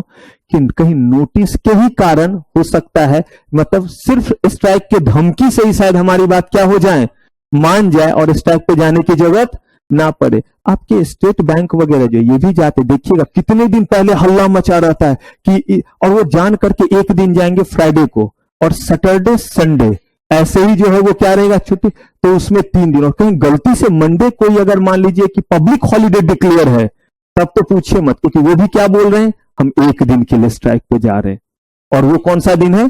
फ्राइडे। लेकिन इफेक्टेड यहां पे जो है वो फ्राइडे, सैटरडे, संडे, मंडे, 4 दिन। हाय तौबा मच जाए। और ऐसा हुआ भी था एक बार, 3 दिन के लिए ये स्ट्राइक पे जा रहे थे, गए तो एक ही दिन पे थे, फ्राइडे ही था, लेकिन वो सेकंड सैटरडे था, इसलिए बैंक बंद रहेगी, और संडे तो बंद रहती है। लगातार 3 दिन तो पूरा का पूरा शॉर्ट से लेकर के लॉन्ग तक सब बनने लगा और सब चलने लगा कि जिनको पैसे निकालना है निकाल लीजिए, एटीएम में पैसे नहीं रहेंगे, लोग तबाह हो जाएंगे, ये हो जाएंगे, जो भी चीज बन सकता है, क्योंकि हर किसी का दुकान है, दुकान चलना चाहिए। अब यहां पे जो है वो कह रहे हैं कि अगर आपका स्ट्राइक इलीगल हुआ, कब कब? जब लॉ के प्रोविजन के अगेंस्ट है। सेक्शन 22 को आपने फुलफिल नहीं किया, या सेक्शन 23। अभी आपको दर्शन कराया सेक्शन 22, और सेक्शन 23 ऑलरेडी हम लोग दर्शन करके यही मत्था टेका था भी हमने। तो कह रहे कि इसके अगेंस्ट चाहे उसमें से किसी के भी अगेंस्ट हो तो ये क्या माना जाएगा, इलीगल। या लॉ में जो है वो ऑर्डर दिया गया था, जिस समय कंसिलिएशन में था उस समय आपको ऑर्डर दिया गया था कि आप अभी जो है वो स्ट्राइक पे नहीं जाएंगे, साफ ऑर्डर में था सेक्शन 10(3). और यहां पे कोर्ट का ऑर्डर था, लेबर कोर्ट, इंडस्ट्रियल ट्रिब्यूनल या नेशनल ट्रिब्यूनल का, कि अभी आप स्ट्राइक पे नहीं जाएंगे, और अगर उसके बाद आप गए तो ये क्या कहलाएगा, इलीगल स्ट्राइक रहेगा। कहने का मतलब यह है कि अगर आप कोई स्ट्राइक कर रहे हैं और वो स्ट्राइक आपने इसीलिए किया क्योंकि गलत लॉकआउट किया गया था, गलत लॉकआउट का मतलब इलीगल लॉकआउट, वो लॉकआउट अलाउड नहीं था, तो आप उसका जवाब देने के लिए क्या कर रहे हैं, ठीक है 4 दिन आपने लॉकआउट किया ना कि काम नहीं देंगे, अब 4 दिन हम स्ट्राइक करते हैं। अगर ऐसा आप कर रहे हैं तो कहा गया strike declared in consequences of what shall not be deemed to be illegal. आपने कंसिलिएशन के बीच में क्या कर दिया, लॉकआउट कर दिया, तो हम भी जो है वो 4 दिन के लिए क्या कर देंगे, तब हमारा स्ट्राइक इलीगल नहीं होगा। लेकिन अगर लॉकआउट नहीं किया गया था उस दौरान और तब आपने कर दिया तो इलीगल। उल्टा भी चलता है, अगर इलीगल स्ट्राइक किया गया है तो लॉकआउट भी जो है वो इलीगल नहीं होगा। ये दोनों ही चीज एक दूसरे का काउंटर है। आते हैं, अभी तो लीगल पे करेंगे बात। अब इलीगल का क्लियर है। अगर मान लीजिए कि कह रहे हैं कि लॉकआउट आपका जो है वो क्या है, इलीगल है, तो वैसे केस में if worker participate in illegal strike the employer can, पहले इलीगल पे कर लेते हैं। अगर इलीगल है तो आप चाहें तो उनको काम से क्या कर सकते हैं, निकाल सकते हैं। लेकिन बिफोर डिसमिसल हर केस में आप उनको अपॉर्चुनिटी देंगे अपनी बात को क्या करने का, रखने का, एक बार मौका जरूर देंगे। लेकिन अगर कह रहे हैं कि आपका जो है वो स्ट्राइक लीगल है तो यहां पे जो है वो एक केस भी आया था, करेंगे बात उसकी। Workman shall be entitled to wages for the period of strike where it is found that strike is neither illegal nor, इसका मतलब लीगल वैलिड। अगर वैलिड है तो आप स्ट्राइक पे हैं लेकिन उस बीच का आपको सैलरी मिलेगा या नहीं, बिल्कुल माना जाएगा कि आप काम पे थे। कोई भी छुट्टी वगैरह का भी कैलकुलेशन होगा तो वो शामिल मिलेगा, जिसमें दिया हुआ कि इतने दिन काम करोगे तो बोनस मिलेगा। उन सारे कैलकुलेशन के लिए माना जाएगा कि वो पर्सन जो है वो ऑलरेडी क्या कर रहा था, ये नहीं माना जाएगा कि स्ट्राइक पे था, माना जाएगा कि वो बिल्कुल वर्क पे था। बशर्ते ये क्या होना चाहिए, स्ट्राइक लीगल स्ट्राइक होना चाहिए। A strike is legal if it does not violate any provision of the, ना 22 ना 23 ना और कोई भी प्रोविजन दिया हुआ है तो उस प्रोविजन को आपने कॉन्ट्रावेन नहीं किया है।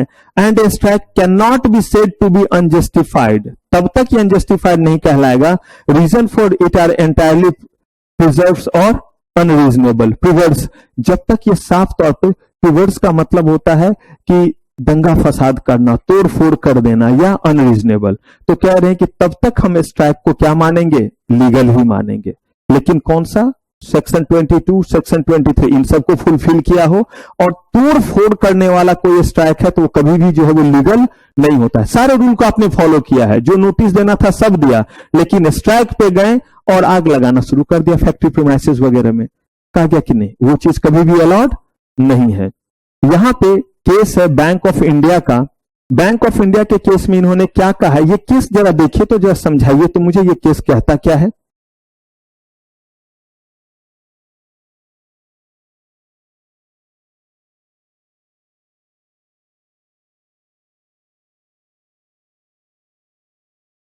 ठीक है, बिल्कुल सही कह रहे हैं। यानी कि ये जो मामला है, ये मामला क्या है कि 2 मामले आए थे कोर्ट में, सुप्रीम कोर्ट में।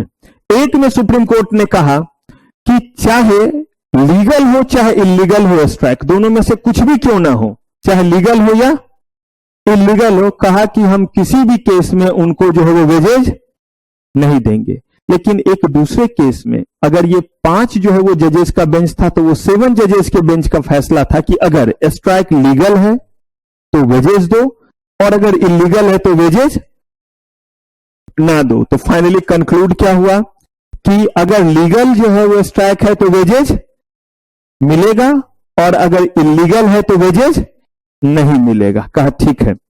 अगर हम बात करें लॉकआउट की तो लॉकआउट बेसिकली ठीक किसके अपोजिट है, स्ट्राइक में आपने कहा कि हम आपको काम नहीं देंगे, और लॉकआउट में क्या बोला? स्ट्राइक में इंप्लॉय ने कहा कि हम काम नहीं करेंगे, और लॉकआउट में इंप्लॉयर ने बोला कि हम आपको काम, बस इतना ही अंतर। एक जो है वो इंप्लॉय के तरफ से कि हम काम पे नहीं जाएंगे, और दूसरा इंप्लॉयर की तरफ से कि हम आपको काम, जबरदस्ती कोई मजबूरी नहीं है मेरे साथ, हम आपको काम नहीं देंगे। लेकिन यहां पे जो है वो उन्होंने साफ कहा कि प्रोहिबिशन, इन केसेस में आप क्या नहीं कर सकते हैं, और इसके सारे प्रोविजन डिक्टो किसके जैसे हैं? जैसे वहां कहा था कि आप इन सिचुएशन में स्ट्राइक नहीं करेंगे, वैसे ही सेम सिचुएशन में बोला कि आप क्या नहीं करेंगे। ये नहीं कि अभी जो है वो कंसिलिएशन प्रोसीडिंग में है, या जस्ट 7 दिन हुए हैं, या जो है वो आपका जो है वो कोर्ट में प्रोसीडिंग चल रहा है, या उसके कितने महीने बीते हैं, सिर्फ 2 महीने के भीतर, और या फिर कर रहे हैं कि आर्बिट्रेशन के केस में, और या अभी सेटलमेंट वाला जो है वो 6 महीने वाला टाइम, और अवार्ड के जो है वो 12 महीने वाला टाइम खत्म। इस बीच में आपको लॉकआउट करने का राइट अगर आपने किया तो फिर ये क्या माना जाएगा? इलीगल लॉकआउट माना जाएगा। सब कुछ सेम है इसमें, और देखिए ये लैंग्वेज भी सेम है, a lockout declared in consequences of. अब देखिए ठीक वैसे ही था, अगर लॉकआउट है इलीगल और आप स्ट्राइक पे जाते हैं तो वो इलीगल। इस बार कह रहे हैं कि अगर जो है वो मजदूरों ने जो है वो इलीगल स्ट्राइक किया है, इलीगल स्ट्राइक का मतलब अवार्ड के 6 महीने पूरे नहीं हुए, अवार्ड के 12 महीने पूरे नहीं हुए सेटलमेंट के, या कोर्ट ने ऑर्डर दिया था कि अभी स्ट्राइक, अगर आपने ऐसा किया तो इस केस में अगर ये लॉकआउट कर देते हैं, भले इस समय जो है वो 6 महीने सेटलमेंट का नहीं बीता हो या 12 महीने अवार्ड का, आपने अगर इलीगल किया और उसके जवाब में हमने जो है वो इलीगल स्ट्राइक के जवाब में लॉकआउट किया है तो ये इलीगल। ठीक उल्टा इसका हमने कहां पढ़ा था? स्ट्राइक के केस में। अब यहां पे ले ऑफ, लॉकआउट हमने कहा क्या है? लॉकआउट जो है वो बदमाशी है। किसके तरफ से? हम आपको काम, ले ऑफ में भी आपको वो काम नहीं दे रहे हैं, लेकिन अंतर बस इतना ही है कि ये उनका क्या है? मजबूरी है, और मजबूरी है, और इसमें उन्होंने कहा कि इन कारणों से नहीं दे रहे हैं। किन कारणों से नहीं दे रहे हैं? कि हमारे पास शॉर्टेज हो गया है, किस चीज का? कोयला का, पावर का, या किसका? आप कहेंगे सर ऐसे कोयला स्पेसिफिक क्यों लिखा है? आज भी हमारे यहां बहुत सारे जगहों पे फ्यूल के रूप में जो है वो सबसे बड़ा सोर्स जो है वो क्या है? आज भी कोयले से बहुत जगह पे जो है एनर्जी का काम होता है, पावर से भी होता है और कोयले से भी होता है। द एक्युमुलेशन ऑफ स्टॉक, पहले से ये स्टॉक बहुत सारे हमारे पास थे क्योंकि मार्केट में डिमांड नहीं है, सामान बनकर के पहले से तैयार है। Breakdown of machinery, breakdown of machinery का मतलब है कि जो हमारा फैक्ट्री था उसमें कुछ ऐसी खराबी हुई कि पूरे तरह से कोलैप्स हो गया है और कोई मशीनरी काम नहीं कर रहा है। नेचुरल कैलामिटी, नेचुरल कैलामिटी बाढ़, भूकंप या कोई चीज आया, बाढ़ आया हुआ, यहां तक पानी है, रामदीन तैर क्या रहा, काम दो,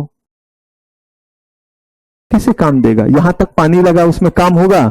बताइए, मजबूरी है या नहीं है? वो ना तैर के ऐसे ऐसे कर रहा है, वो काम कैसे देगा?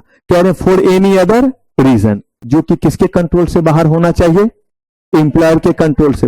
अगर इनमें से किसी भी कारण से आपको जो है वो काम नहीं दिया जा रहा है तो ये क्या है? यही काम किया गया था लॉकआउट में भी, बस अंतर क्या था?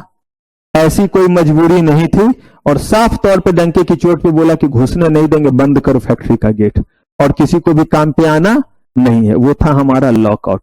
कह रहे हैं, फिर से बोलिए। मस्टर्ड रोल का मतलब होता है जब भी किसी इंप्लॉय का नाम रजिस्टर में परमानेंट इंप्लॉय में लिखा रहता है तो उस पेपर को, उस फाइल को, उस रजिस्टर को बोलते हैं मस्टर्ड रोल। क्या बोलते हैं? Muster roll. इसका मतलब परमानेंट इंप्लॉय का डेटाबेस जहां रहता है उसको क्या बोलते हैं? मस्टर्ड रोल, यानी कि वो परमानेंट इंप्लॉय हो गए। हाँ, फिर से बोलिए। कॉन्ट्ररी का मतलब उल्टा, जैसे मैंने बोला ये चीज और आप उसका उल्टा बोल रहे हैं तो वो क्या कहलाता है? कॉन्ट्ररी। यानी कि एक कोर्ट ने क्या बोला कि हां हम वेजेस क्या करेंगे, उनको देंगे। किस केस में? अगर स्ट्राइक क्या है? लीगल। और दूसरा जो है वो इन कॉन्ट्ररी में कहता है कि नहीं हम नहीं देंगे। तो एक का उल्टा क्या कहलाया? कॉन्ट्रेरी कहलाया। कहा कि अगर हम ले ऑफ कर रहे हैं तो क्या कहीं कोई कंपनसेशन का अमाउंट देंगे? उन्होंने कहा कि सबको नहीं देंगे। ये कह रहे हैं कि किनको हम देंगे? कैजुअल वर्कर को छोड़ करके कोई भी इंप्लॉय, और मस्टर्ड ऑल का मतलब है कि वो हमारे क्या हैं? परमानेंट हैं, कैजुअल नहीं है। और उन्होंने हमारे यहां कितने साल काम किए हैं? 1 साल कम से कम काम किया है। ध्यान से सुनिएगा, अगर किसी भी कारण से हमें ले ऑफ करना पड़ रहा है, और ले ऑफ का कारण मैंने बताया सब के सब मजबूरी की वजह है। उस मजबूरी में भी कहा गया कि रामदीन के घर में चूल्हा चौका भी जलना चाहिए। रामदीन ने कोई गलती नहीं किया है, तो कहा कि ठीक है, दोनों की चीजों को समझते हैं। कहा कि हम वैसे इंप्लॉय को जो आज आए कल आए, कहा उनके लिए हमारी उतनी रिस्पॉन्सिबिलिटी नहीं है, लेकिन जो कम से कम 1 साल से हमारे साथ है या और भी ज्यादा दिनों से है, अगर उनको हम काम से ले ऑफ कर रहे हैं तो उस केस में जब तक ले ऑफ रहेगा तब तक कितना परसेंट? 50% देंगे बेसिक वेजेज, और किसका? बाकी चीजों को ऐड नहीं करेंगे। और भी चीजों को मिलाकर के शायद उनको 20,000 मिलता होगा, लेकिन हम उनका बेसिक वेजेज लेंगे और उसमें क्या ऐड करेंगे? ट्रेवलिंग अलाउंस, ये सब नहीं रहेगा। हाउस एकोमोडेशन का जो देते हैं वो सब शामिल 50%, ताकि उसका भी घर चल सके, क्योंकि हमारी मजबूरी है। लेकिन 12 महीनों में कह रहे हैं कि अगर 45 दिन से ज्यादा का जो है वो ले ऑफ हो रहा है, तो ऐसे केस में 45 दिन से ज्यादा का कंपनसेशन देने के लिए जो है वो एलिजिबल नहीं है। यानी कहा गया कि अब जरा स्थिति समझिए, जहां पे 45 दिन से ज्यादा का ले ऑफ करना पड़ रहा है 12 महीनों में, इसका मतलब सही में फैक्ट्री की स्थिति खराब है। अगर इससे ज्यादा बिना ले ऑफ का मतलब है कि वो, एकदम ध्यान से सुनते रहिएगा, काम करने के लिए गए और उन्हें काम नहीं दिया गया। वो गए, वहां पे बैठे हुए हैं, लेकिन काम नहीं है। क्यों काम नहीं है? तो भाई पावर सप्लाई ही नहीं है। क्यों काम नहीं है? पहले से ही इतना स्टॉक पड़ा हुआ है और कहीं पे किसी भी तरीके से उन्हें स्ट्राइक, उस चीजों का क्या नहीं हो पा रहा है? खपत नहीं हो पा रहा है, वो कंज्यूम नहीं हो पा रहा है। तो ऐसे केस में भला और भी ज्यादा जो हम बनाएंगे उसको हम इस्तेमाल नहीं कर पाएंगे। तो 45 दिन तक का जो है वो लॉ ने बोला है देना है। उसके बाद देना या नहीं देना किसकी मर्जी है?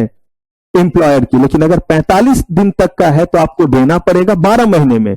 अगर मान लीजिए कि अभी हुआ 15 दिन का, अब 30 दिन बचा रहा, फिर अगले 12 महीनों में से अगर और है तो और 30 दिन का, ये सब मिलकर के टोटल 12 महीने में कितने के लिए आप एलिजिबल हैं? Maximum 45 days. इसके बाद अगर कोई और डेज का ले ऑफ है तो आपकी मर्जी, चाहे तो उन्हें 50% दें, चाहे तो एक भी पैसा ना दे। लेकिन इसमें उन्होंने कहा कि हमारे यहां काम नहीं है, लेकिन अगर हम आपको जो है वो कहीं काम दिला देते हैं तो हमारा ही कोई और प्लांट मशीनरी है, लेकिन इन्होंने कहा कि हमारा जो और कहीं प्लांट मशीनरी है उसमें 3-4 कंडीशन दिए। कहा कि 5 माइल से ज्यादा की दूरी पे नहीं है। 5 माइल्स का मतलब 8 किलोमीटर होता है। कितना किलोमीटर? 8 किलोमीटर से ज्यादा। लेकिन लॉ में 5 माइल्स लिखा है, तो एमसीक्यू में याद रखिएगा वो माइल्स में दे सकता है। तो 5 माइल से ज्यादा के जो है वो दूरी पे नहीं है। जिस काम को आप कर सकते थे उसी क्वालिटी का काम आपको क्या करने के लिए दिया जा रहा है? ये नहीं कि आप जो है वो मैनुअल वर्क करते थे और हम आपको झूठ मूठ का दिखाने के लिए, ताकि हमें ले ऑफ कंपनसेशन नहीं देना पड़े, हम कह रहे हैं कि आप सिस्टम पे काम करो। नहीं, जितने स्किल्ड वर्कर आप थे उसी स्किल का काम हम आपको दे रहे हैं, उसी सिटी में दे रहे हैं। या ज्यादा से ज्यादा कितने दूरी पे दे रहे हैं? 5 माइल्स के दूरी पे दे रहे हैं। अगर ऐसा हम कर रहे हैं तो उस केस में हम आपको ले ऑफ कंपनसेशन नहीं देंगे, क्योंकि उसमें तो आपको पूरा पैसा देंगे, क्योंकि आप क्या कर रहे हैं? काम को कर रहे हैं। लेकिन अगर आप रिफ्यूज करेंगे उस केस में, तो ना आपको वहां पे सैलरी मिलेगी और ना ही हम आपको क्या प्रोवाइड करेंगे? Lay off compensation. लेकिन वो एक ही जो है वो एम्प्लॉयर का इस्टेब्लिशमेंट होना चाहिए। ये नहीं कि किसी भी काम में हम नहीं भेज देंगे। इसलिए मैंने बोला उसी नेचर का काम होना चाहिए, उतने ही स्किल का काम होना चाहिए, उसमें एक्स्ट्रा स्किल की जरूरत नहीं है। उसी एम्प्लॉयर का कोई दूसरा इस्टेब्लिशमेंट है जो कि विद इन द शहर या क्या है आपका 5 माइल्स के दायरे में है। Such alternative employment should not required any what या प्रीवियस एक्सपीरियंस। मैं तो आपके लायक का ही काम है। The wages should be that normally have been paid to the workman.